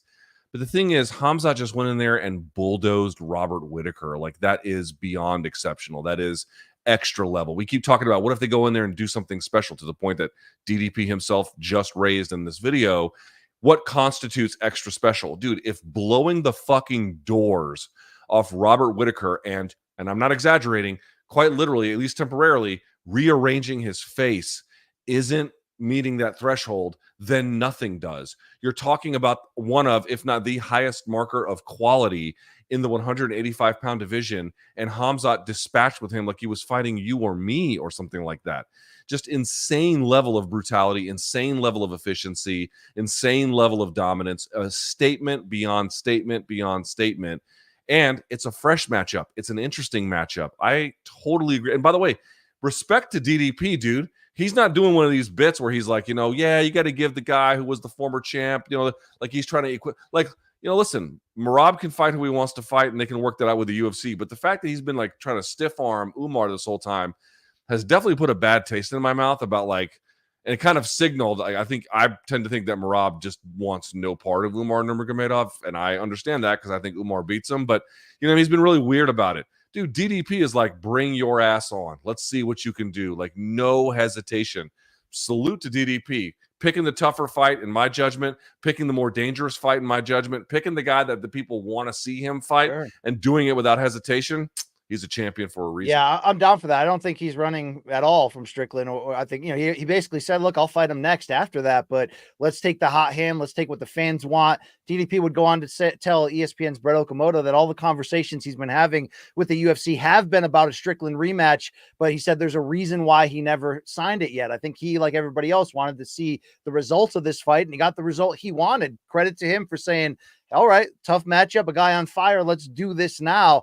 I'm 100% down with that. But Luke, we know from talking to Eric Nixick of Team Couture in Las Vegas that they've had Chimaev in there before, and Strickland's had some sparring with him. Strickland was having a back and forth on X yesterday with a fan where he was asked, how did that sparring go? Here is his response. No man talking about Chimaev, he's a cunt. COVID made that little slut retire. He would come to the gym and F up our low-level pros and avoid the high-level guys because, quote, they don't fight like my opponent, LMAO. Luke, I think this was kind of the thing we heard, that they had some sparring and Strickland didn't do bad against Chimaev in there. I'm sure that's true, but how many years ago was that?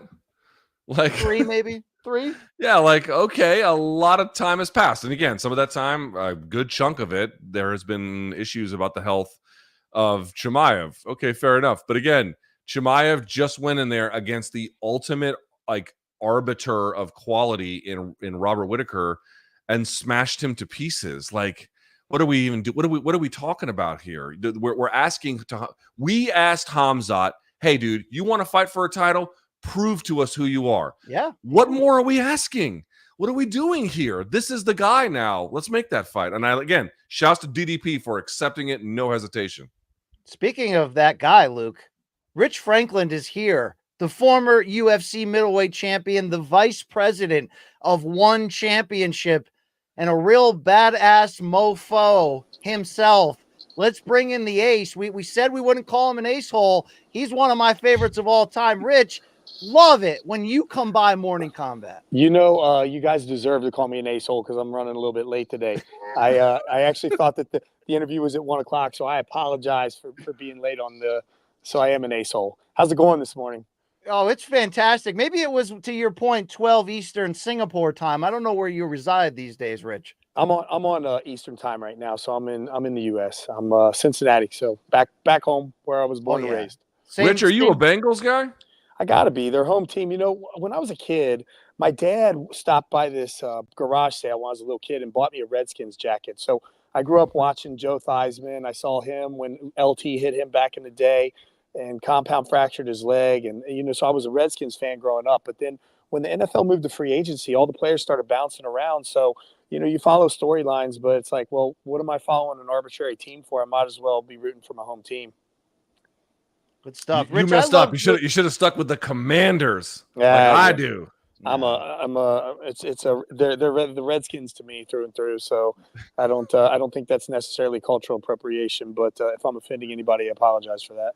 Well, they Rich, were for a long time. I mean, what are you gonna do? I'm curious because when we first got to know you as champion, you had such a cool backstory as like the local teacher who like everybody loves and respects, just happens to be this badass. Do you keep in touch with your students from back in the day? And how do you sort of make peace now of that old career you used to have, which is, you know, your life since then has been so different? I do have a few students that reach out to me from time to time, some more frequently than others, because, you know, I just hit 50 years a couple weeks ago. It was my birthday. And so the most of the students that I taught they're only 10 years younger than me. So they're hitting their 40s now.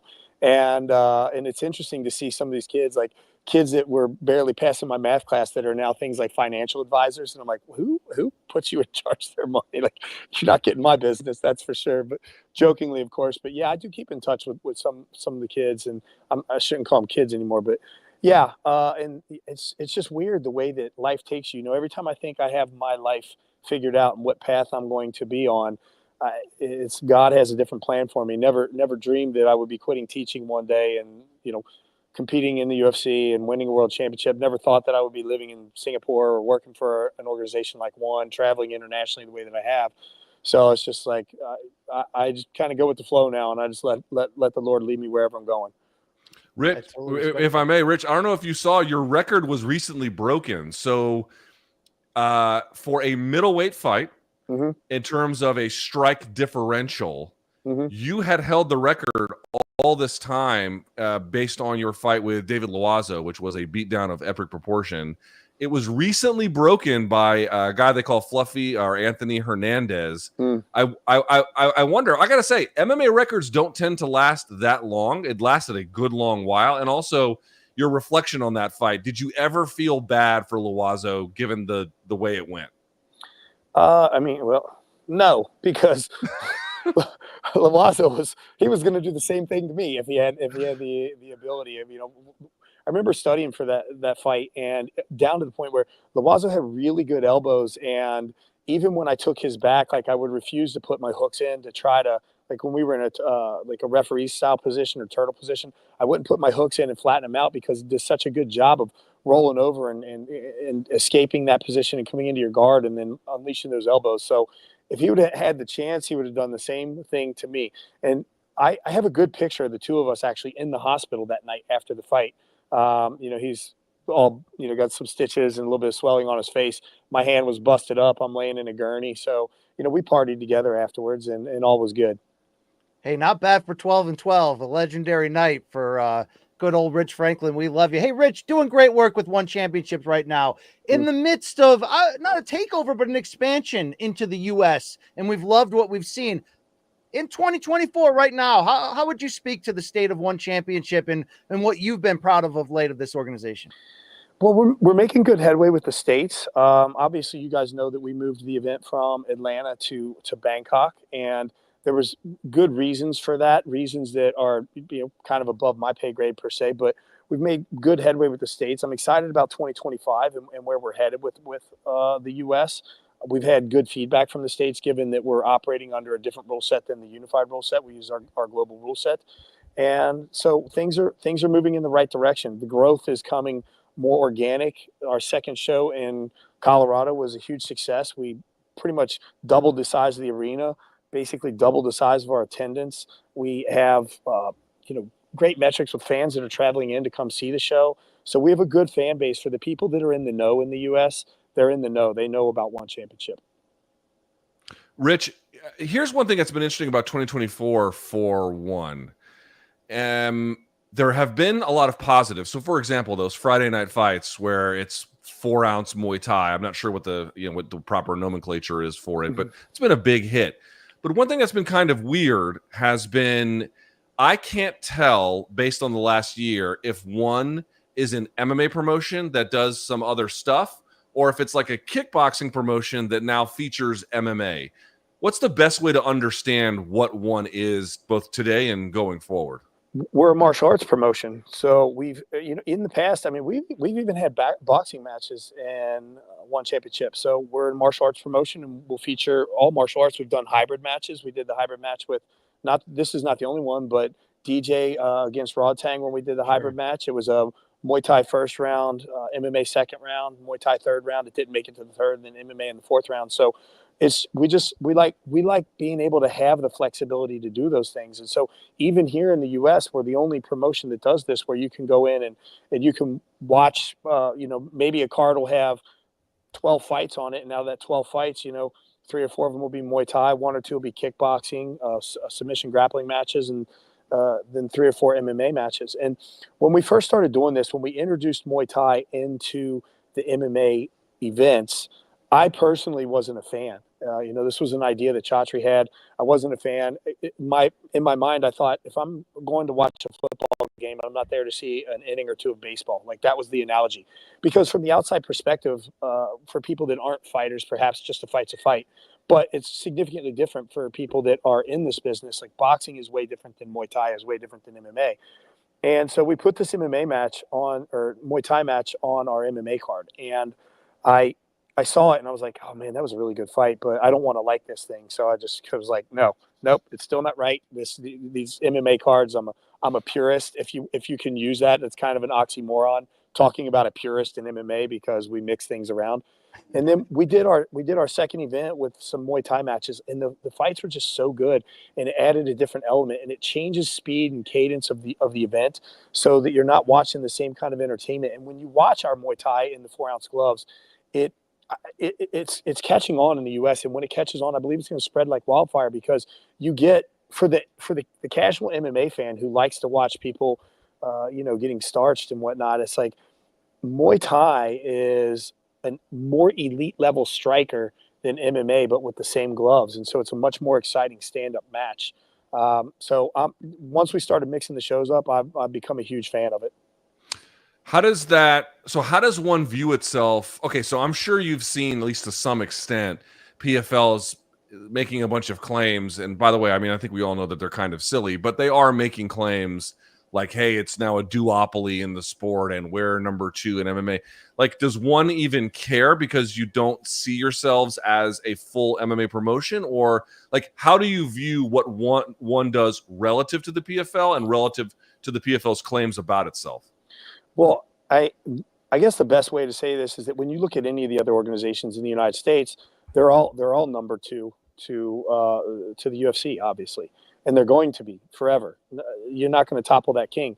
We work in a completely different space. Our product is different that we bring forward. We're not bringing an MMA product to the United States. We're bringing a martial arts product to the United States.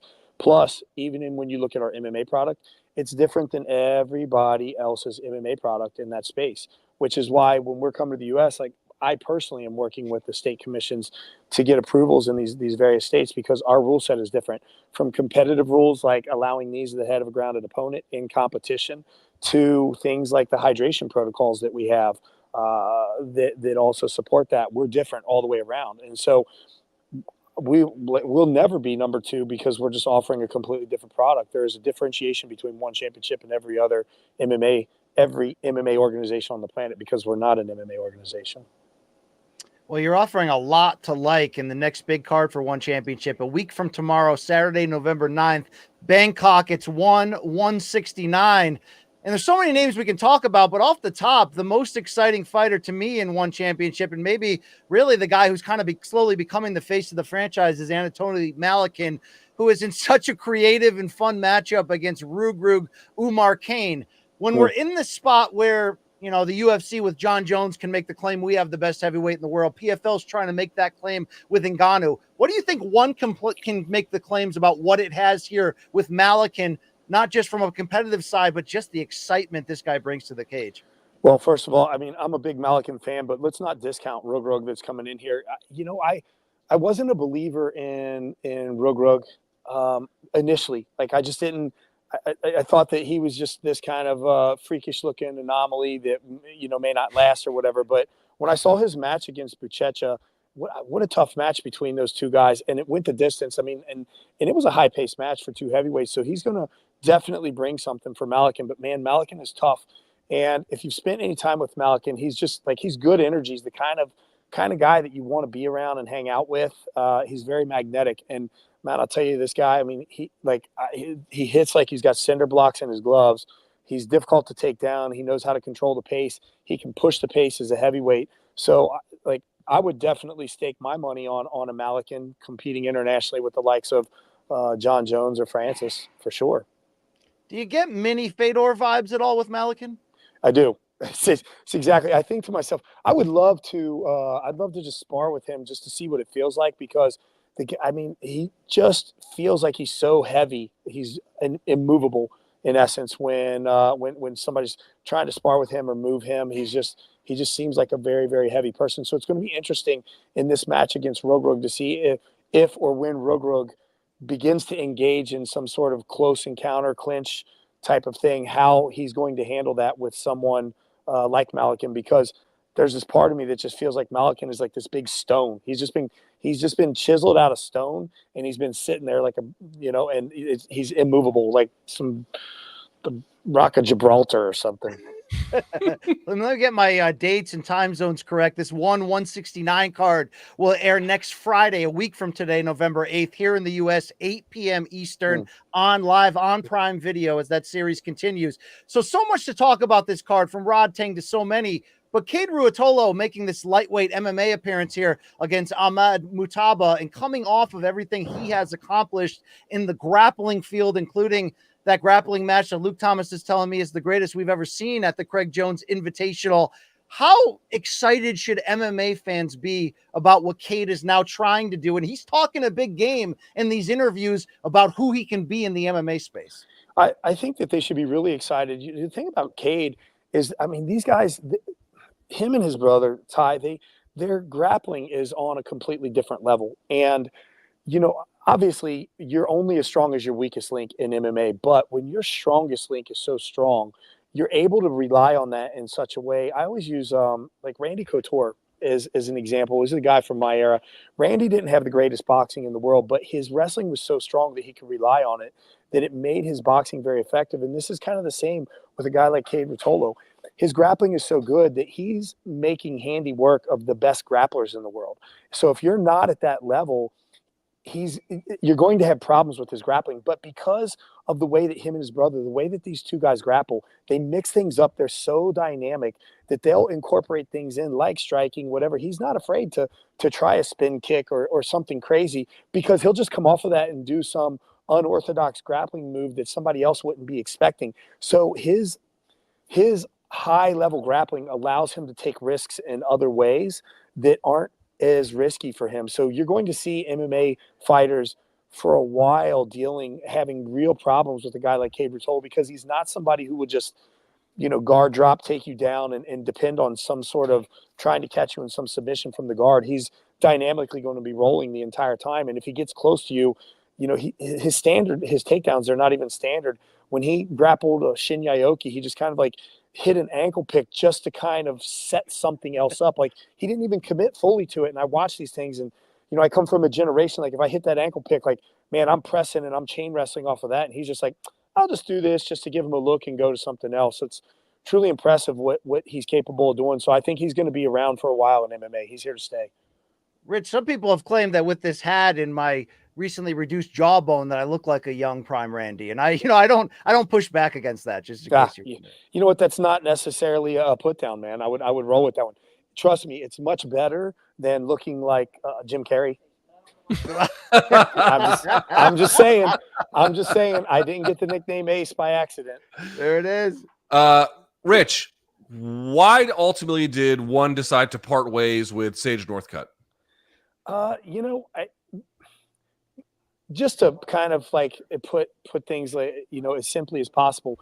When an athlete becomes unhappy in an organization, just like if you're working corporately, if you're unhappy at your work, like things can become toxic. So before they become toxic, it's like, give a fighter what they want. Let them go their way.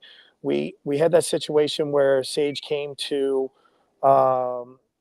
Japan to fight, and there were issues with corners and visas getting in. There was some miscommunications on things, and kind of for him, he in his mind, he saw that as the straw that broke the camel's back. So if a fighter like that wanted to be released, then we're going to go ahead and let him go.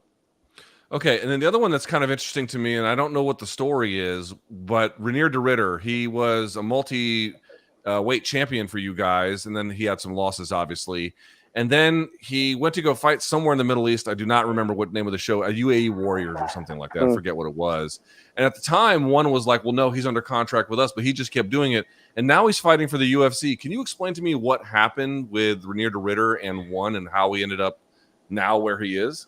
Yeah, that's something that our legal team is still working on. So I'm not really at liberty to discuss RDR on this, but yeah, they're working on that situation, and it was sticky when he decided to go to the other organization. But we're still working with that currently. Okay. So when there's a definitive point in time, then we'll talk more about that then. All right, and then the other one for me is recently. It is my understanding that at least the business headquarters of one moved from Singapore to Thailand. Now, part of that is quite obvious, right? It's going to be a lot cheaper to do business in Thailand than it is Singapore. Singapore is a great place, but it's very expensive. Is there anything else to it beyond just a cost-saving measure about moving the headquarters? No, I think it's primarily that. We're now operating, we're primarily operating on that side of the planet, and we were bouncing all over the place. But now that we have the weekly show in Thailand, we have a good bulk of employees that are based in Thailand. And so, because I mean, obviously it's a show every Friday night. And so in theory, we do 52 shows a year, but that probably ends up being more like 48 shows in the year.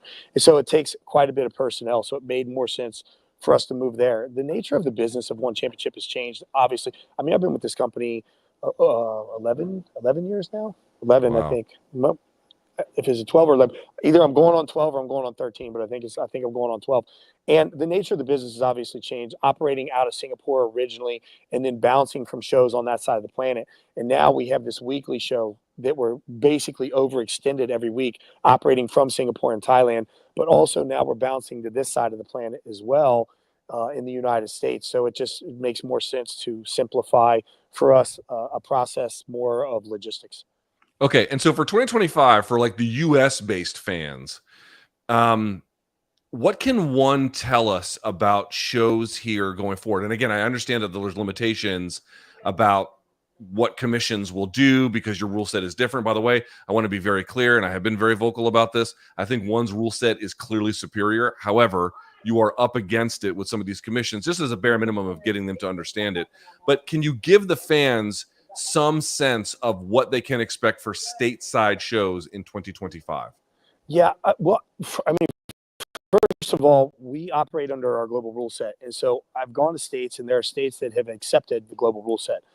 We're not doing some sort of manipulated version of the global rule set or operating under the unified rule set. It would be impossible for an organization like ours to operate under a different rule set. I mean, say, for example, the NFL went to Canada, and Canada said, well, you have to operate by the CFL rules.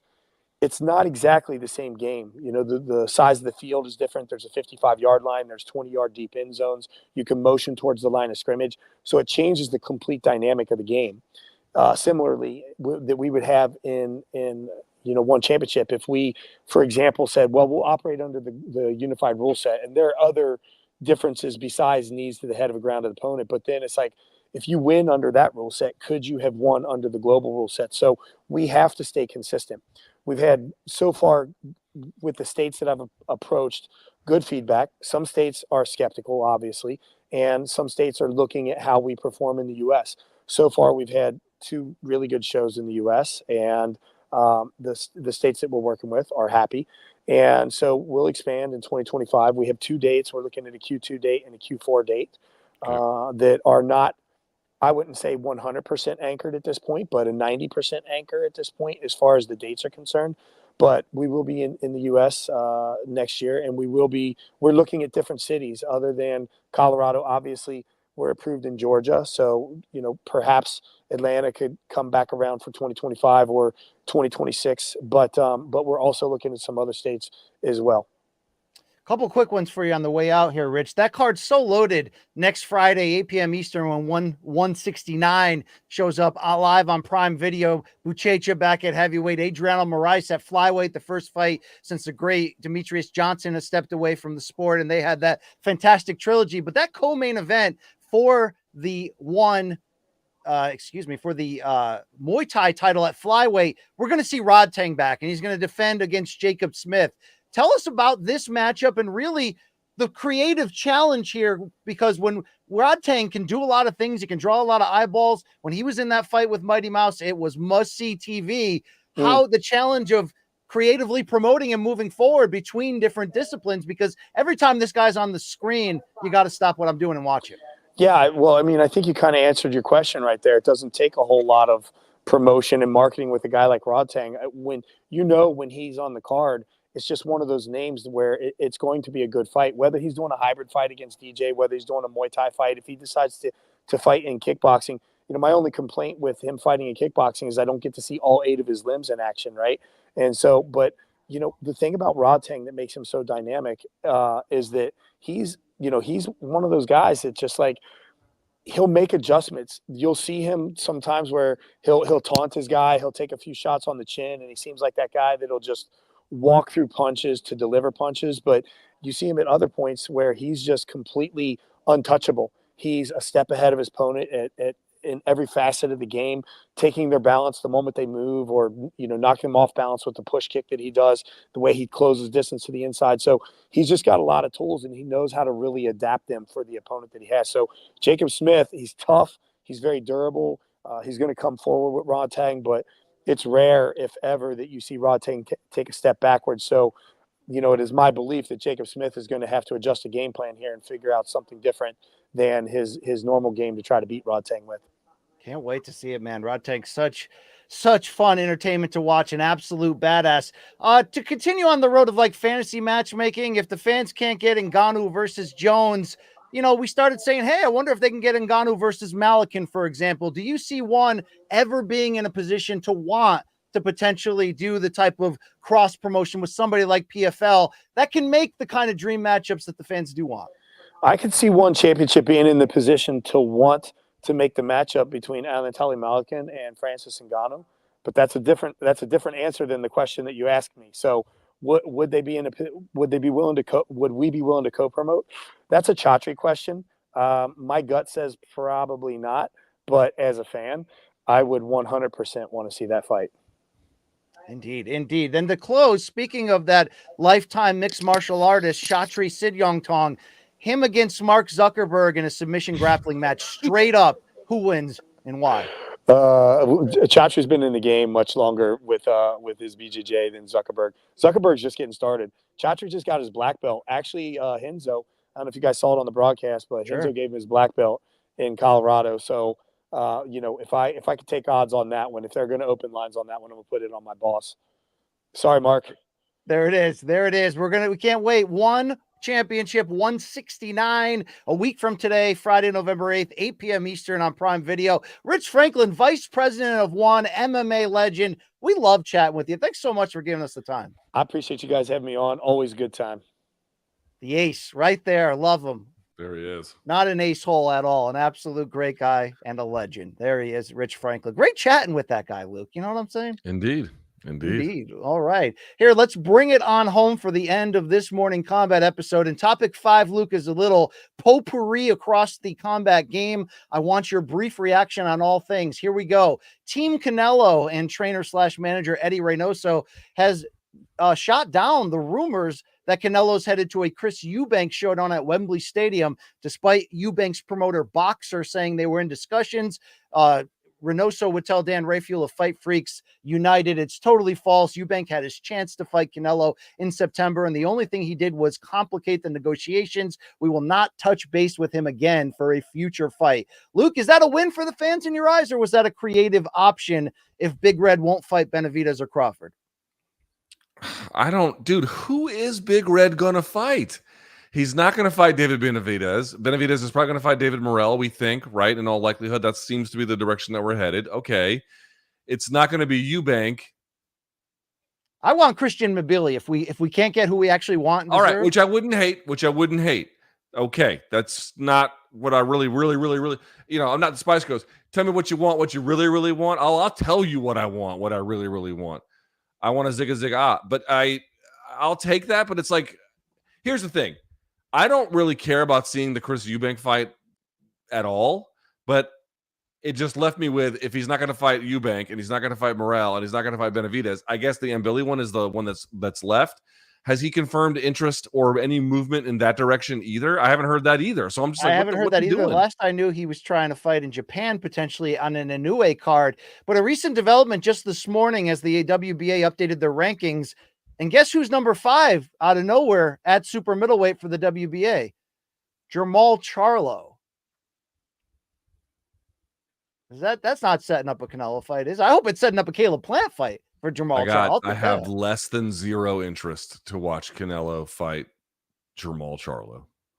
I'm with you. I'm with you on that. Come on, Big Red. Do the right thing. All right. Press the Terrence Crawford button. We're all in. Press the button already. Do something interesting for fuck's sake. Come on. All right. I mean, he still moves product and numbers. You know that. Does. So he does. All right. Luke, former UFC champion Jermaine Durandamy at age 40 has retired after saying UFC was unable to find her a date to close 2024. If you remember, GDR ended a 4-year layoff in April after giving birth, losing a 3-round decision to Norma Dumont. She wanted to come back this year. She was offered a January fight with Jacqueline Cavalcanti, but it went past her internal date of saying she would never fight after December 31st, 2024. How will you remember the inaugural women's featherweight champion? She had a complicated MMA legacy, but obviously she came from kickboxing where she was extremely dominant. She gave Amanda Nunes in their second fight a very, very, very tough contest. One of the Dutch, there was a whole lot. The Dutch used to be a bigger part of MMA than they are now, but like when they really mattered, she was a big part of it as well. So something of a pioneer, a high achiever, dangerous striker. Obviously the fight against Holly Holm and then I'm not going to fight Cyborg after that really kind of hurt her with the fan base and certainly with the promotion as well. And she never really recovered after that. I don't think, but you're looking at the totality of what she's done. She was an enormously accomplished MMA fighter. And also just kind of a reminder, the UFC is like, we have to give these guys 3 fights a year. How many UFC fighters do you see getting 3 fights a year? Like I think the average is 1 and some change. They can't physically do it. And like, this is the point I'm trying to make. Like they have this gigantic roster. They can't find enough places to give people fights. It's unfortunate. It's crazy. She would say in a social media video she posted that she was literally begging them to get her one more fight this year. And the best they could do was January 11th. And they told her that there were just no spots on any of the cards, which is crazy because it feels like they're trying to stretch the roster as much as possible to fill out all these cards. So it's wild that she couldn't get it. But Luke, you mentioned a lot of what made her good, or very good in her time, 10-5 only in MMA, but wins over Julie Kedzie, Larissa Pacheco, Holly Holm, Raquel Pennington, Aspen Ladd, and Juliana Pena. Not bad, and gave Amanda Nunes hell, as you mentioned. Tough in the rematch. Ass fight, yes. Was a police officer by trade. Got maligned for all the reasons you mentioned. Part of it as well because that inaugural fight with Holly Holm was so awful to watch in Brooklyn. But a gamer. I give her a lot of credit. She had a very good career. One of the early women's fighters who had great stand up too. Had pop.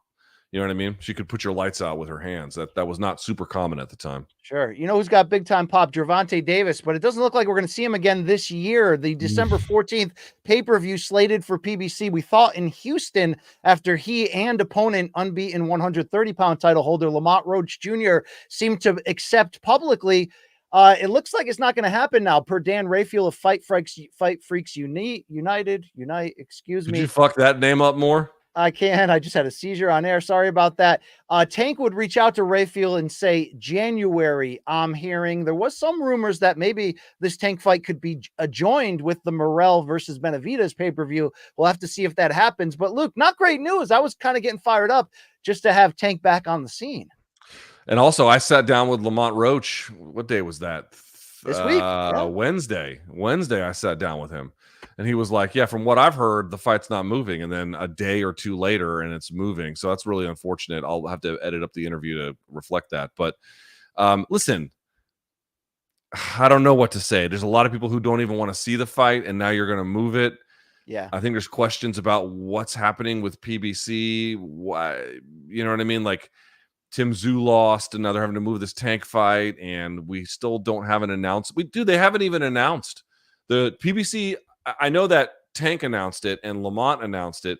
PBC has never formally announced this fight. I think there was an issue with getting the arena there. So right. Okay, so fair enough. There's other challenges. I'm just saying it seems like they're having to manually grind things to get them to go. It's not. They don't have a fight on the books at the moment, and that's certainly challenging. But you do hear the rumors that we could get a Fundora Spence pay-per-view in January, maybe Morrell Benavidez, Tank somewhere around or within that. Those are not nothing, but I certainly wish them well to get back on track. A lot of very good fighters need dates. So that's first and foremost in a lot of ways. Luke, are you moved at all by UFC 311's edition for January 18th, where Peyton Talbot, the future superstar, is going to take on veteran Raoni Barcelos?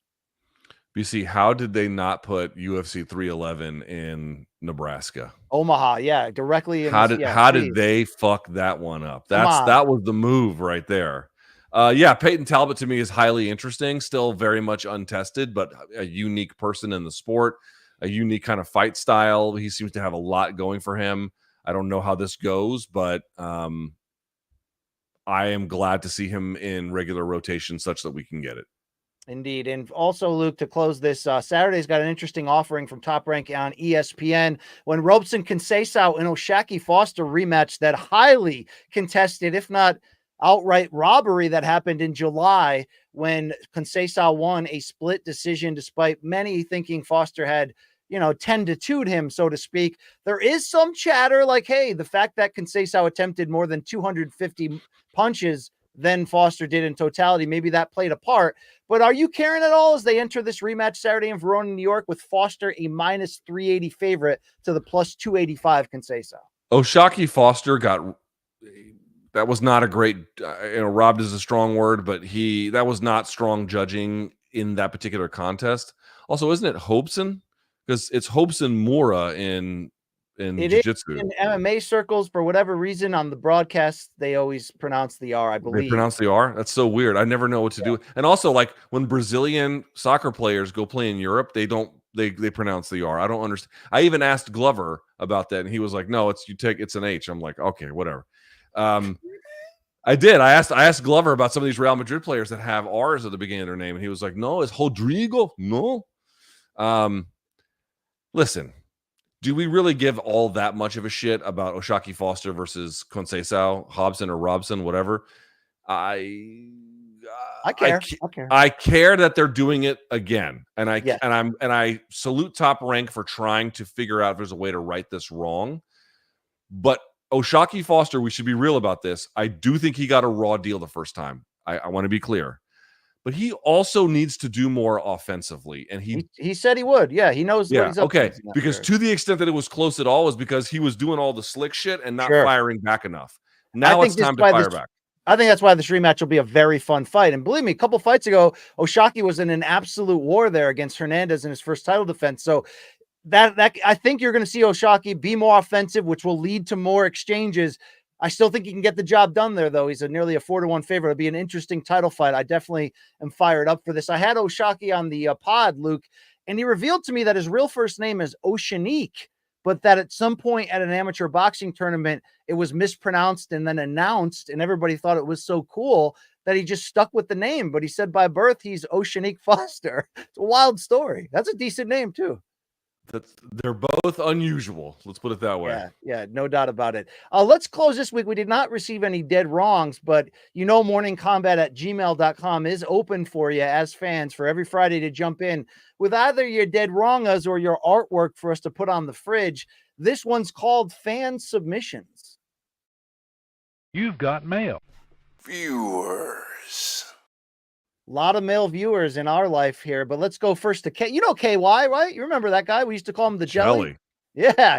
K says, I got a couple of picks from NYCC this year, rocking the MK Bomber, meeting Elizabeth Olsen of Scarlet Witch and Haley Atwell, Agent Carter, along with what I assume John Jones wanted to go to, Luke, after seeing the MK Bomber from January 2024. So is that KY getting choked out by Boney? Right there, it looks that way. Yeah, wow. And there's like a UFC fight in the background too. You can see the headshot there or whatever. And he's wearing the MK Bomber jacket right after John unfollowed or blocked me on Instagram. Amazing! Wow, that is fucking hilarious that he blocked you and hasn't blocked me. I don't quite know what to make of that, but whatever. Maybe he respects you, Luke.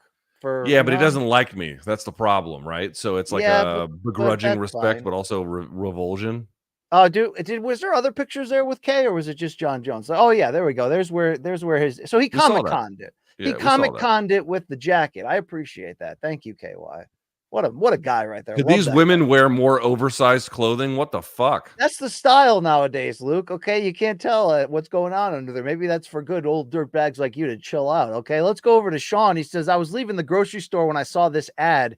BC apparently has a doppelganger who sells insurance in Northern Virginia, and he's equally washed. Wow. He looks like a mix between you and Joseph Gordon-Levitt or something. I thought you were going to say me and the star of the movie Mask. I was like, oh, wow. That's Eric Roberts in The Mask. Yeah, there you go. That's interesting. Thank you very much. Yeah, they do find doppelgangers of us around the world. You know how many people email me or DM me pictures of like middle-aged men doing awful things and saying, doesn't it look exactly like LT? I know. They'll get anybody who has like gray hair and they'll be like, wow, look at you masturbating at the bus stop. And I'm like, I'm pretty sure I don't live in Vietnam, but okay, thank you. Here's Tyler. He says, promises made, promises kept. I won my first boxing match this weekend with a unanimous decision. My opponent had 2 standing 8 counts after I connected with a number of overhand rights. My MK shirt arrived just in time to rep it at the gym. Check out the pics and video attached. Thank you guys for everything and for creating such an interactive environment for your fans. Donk till my dick in the dirt. It's Tyler Murphy. Luke, look at this badass Tyler Murphy repping MK. Yeah, that's awesome. We got a little smoker in the gym, kicks some ass. The other guy looks like he's bewildered. He probably listens to another MMA podcast. Fuck him. Yeah. So are you saying we have Christian DeGuerro, rising amateur MMA star, on the come up representing MK, and now we have Tyler Murphy in the boxing gym? Yeah. Yeah, our fans will fuck you up. That's that. That's the thing. And maybe F your corpse after. You never know, Luke. Yep, they'll definitely skull fuck you. They'll for sure. That's okay. You got to steal your face. Indeed. There you go. Hey, let's go over to Saul, the absolute badass, Luke. He says, greetings from Italy. The wife and I visited the great country of Italy for 9 days, went to Venice, Florence, and Rome. Saw too much to fit in a fan sub, but here are some of the highlights. Enjoy l'art. Venice looks nice. Dude, Saul from Louisville is an absolute badass. Look at this. Look, he always reps MK, and he says, that's my lifestyle. Here he is outside the Coliseum. Next to a nice seagull, Saul. Remember we thought that little Anthony was Saul, Luke? Because he came when I called the name at the Three Margarita show. He did. Now, I mean, okay, why? I mean, he's got pictures of him eating cheese with my face on his phone. This is a little much. That means he's keeping track during his vacation. His wife must either hate us or love us, Luke. No, she fucking hates us, and she has every right to hate us. They might be interested in like a 4-person entity here, Luke. You know, you want to bang Saul's wife? It's not necessarily what I was saying, but I was teasing in that direction for all of us, Luke. Just no eye contact It's like among males. BC's right? like, listen, you're not a real fan unless you let us fuck your wives, okay? I mean, Anderson Silva once tried to solicit me over email. Never ever forget that story. That is such a good one. Wow. Thank you, Saul, for repping us on the Dude, move that would be there. hilarious if we had like, because I've told you about this. You ever heard of plug talk? Oh, I don't want to hear of that. It's where What this is that? dude who's like an awful degenerate who his name is Adam22 or whatever. Long Island Luke, do you know plug talk? No, I'm not a fucking weirdo. Sorry. Yes, you are. Yes, you are. But anyway, For the review. Yeah, he has an interview show called No Jumper. I don't know what it's about other than I know he interviews a lot of hip hop actors or hip hop stars. Anyway, his wife and him, like, they do porn or she does porn. I can't quite tell. But then he interviews these porn stars and then he just bangs them afterwards. We should do a show, BC, where we interview the wives of our listeners and then just bang them later. Oh boy. Okay. How interactive do you want the MK community to be? Very interactive. I'm sorry. That's a hilarious bit. That's a hilarious bit. We close with some photos from Derek. He says, "Hey, Luke and Brian," or actually said, "Hey, Luke's," meaning Long Island Luke as well. "I'm a local Jersey City donk, and the other day while heading into my dentist's office, I happened to notice the Malcolm Media sign on the building directory and decided to take the 10-cent tour of MK's old stopping grounds. The first stop is the lobby in the building, and That's myself making an awful face for some reason. I tried to get access to the floor, but some guys carrying boxes to the curb told me the previous tenants had been evicted for damaging the plumbing in the bathrooms." Luke, that's pretty much on brand, right? I mean, I definitely fucked those toilets up proper when I was Okay, there. then Derek says, "I stopped at the producer's annex, which was built to house Luke's Yeah. offices during your time at Malka and very conveniently located inside of a Taco Bell, indeed. And lastly, this building is the luxury apartment complex where Luke, Brian, and Chuck briefly watched pornography with a stranger during a pregame preview show." That did happen, by the way. He had a big screen. He had a big screen right by his window, and we got to watch pornography at his house across the street. Derek says, "Thanks so much for all the good times and memories on MK through the years. Here's to many more. And P.S. Any interested donks can contact me if they would also like to take this tour. I'll throw in some extra stops and show you the best places in Jersey City to be accosted by the homeless outside of a Quiznos." That's so accurate. Luke, Derek is actually offering an MK tour of Jersey City to our old restaurants, our old building, the Taco Bell, the bathrooms right outside the elevator. Yo, he's taking money off of our plate. We should be doing that. We should be giving, like, the Hyatt house that we stayed in and everything, Yes, all the Riot House. fun places. Yeah. Oh wow, what a time we had! The nostalgia came quickly for Jersey City, for 175 Montgomery. Luke, I never thought I'd want to step foot in that hellhole again, but now I miss it. Yeah, it turns out when you remove the entire staff of the show and all the good things that came with it, it turns out Jersey City ain't so bad. Ain't so bad. Oh, wow. That's such good stuff. Thank you, folks, for the fan submissions. morningcombat@gmail.com is the way to reach the show. Thank you very much. Luke, follow us, like us, follow our channels there on YouTube, right? You can check out our socials. Also, continue to support Long Island Luke Nocita. Main Card Minute podcast will be back this Saturday, I assume, for UFC Edmonton and maybe a bong hit or two with Gaff Pierre. Is that accurate, Nocita? That is very accurate. 8 p.m. in the East will be live. Plenty of bong hits, plenty of bets. Bro, do you ever take your girlfriend on dates? Yes, just not on Saturday. She knows Saturday's my day. All right. Okay. Saturdays are for the boys, Luke. Okay, everybody knows that, right? It's for the art. There it is. Luke Thomas, we wish you and your family and your wonderful dog so well. God bless you, day by day, minute by minute. Let's see how it goes, man. Thank you. There it is. There it is, everybody. You can pick up merch at morningcombat.store. Use our code for 10% off, live10, LIVE10. Thank you so much to Rich Franklin, Vice President One Championship, for joining the program. For Long Island Luke, for the real Luke, for Saul and all of our great listeners out there, and Saul's wife, apparently. And this is your boy, BC. We love you guys. Have a great weekend. Enjoy the fights. We're out of here.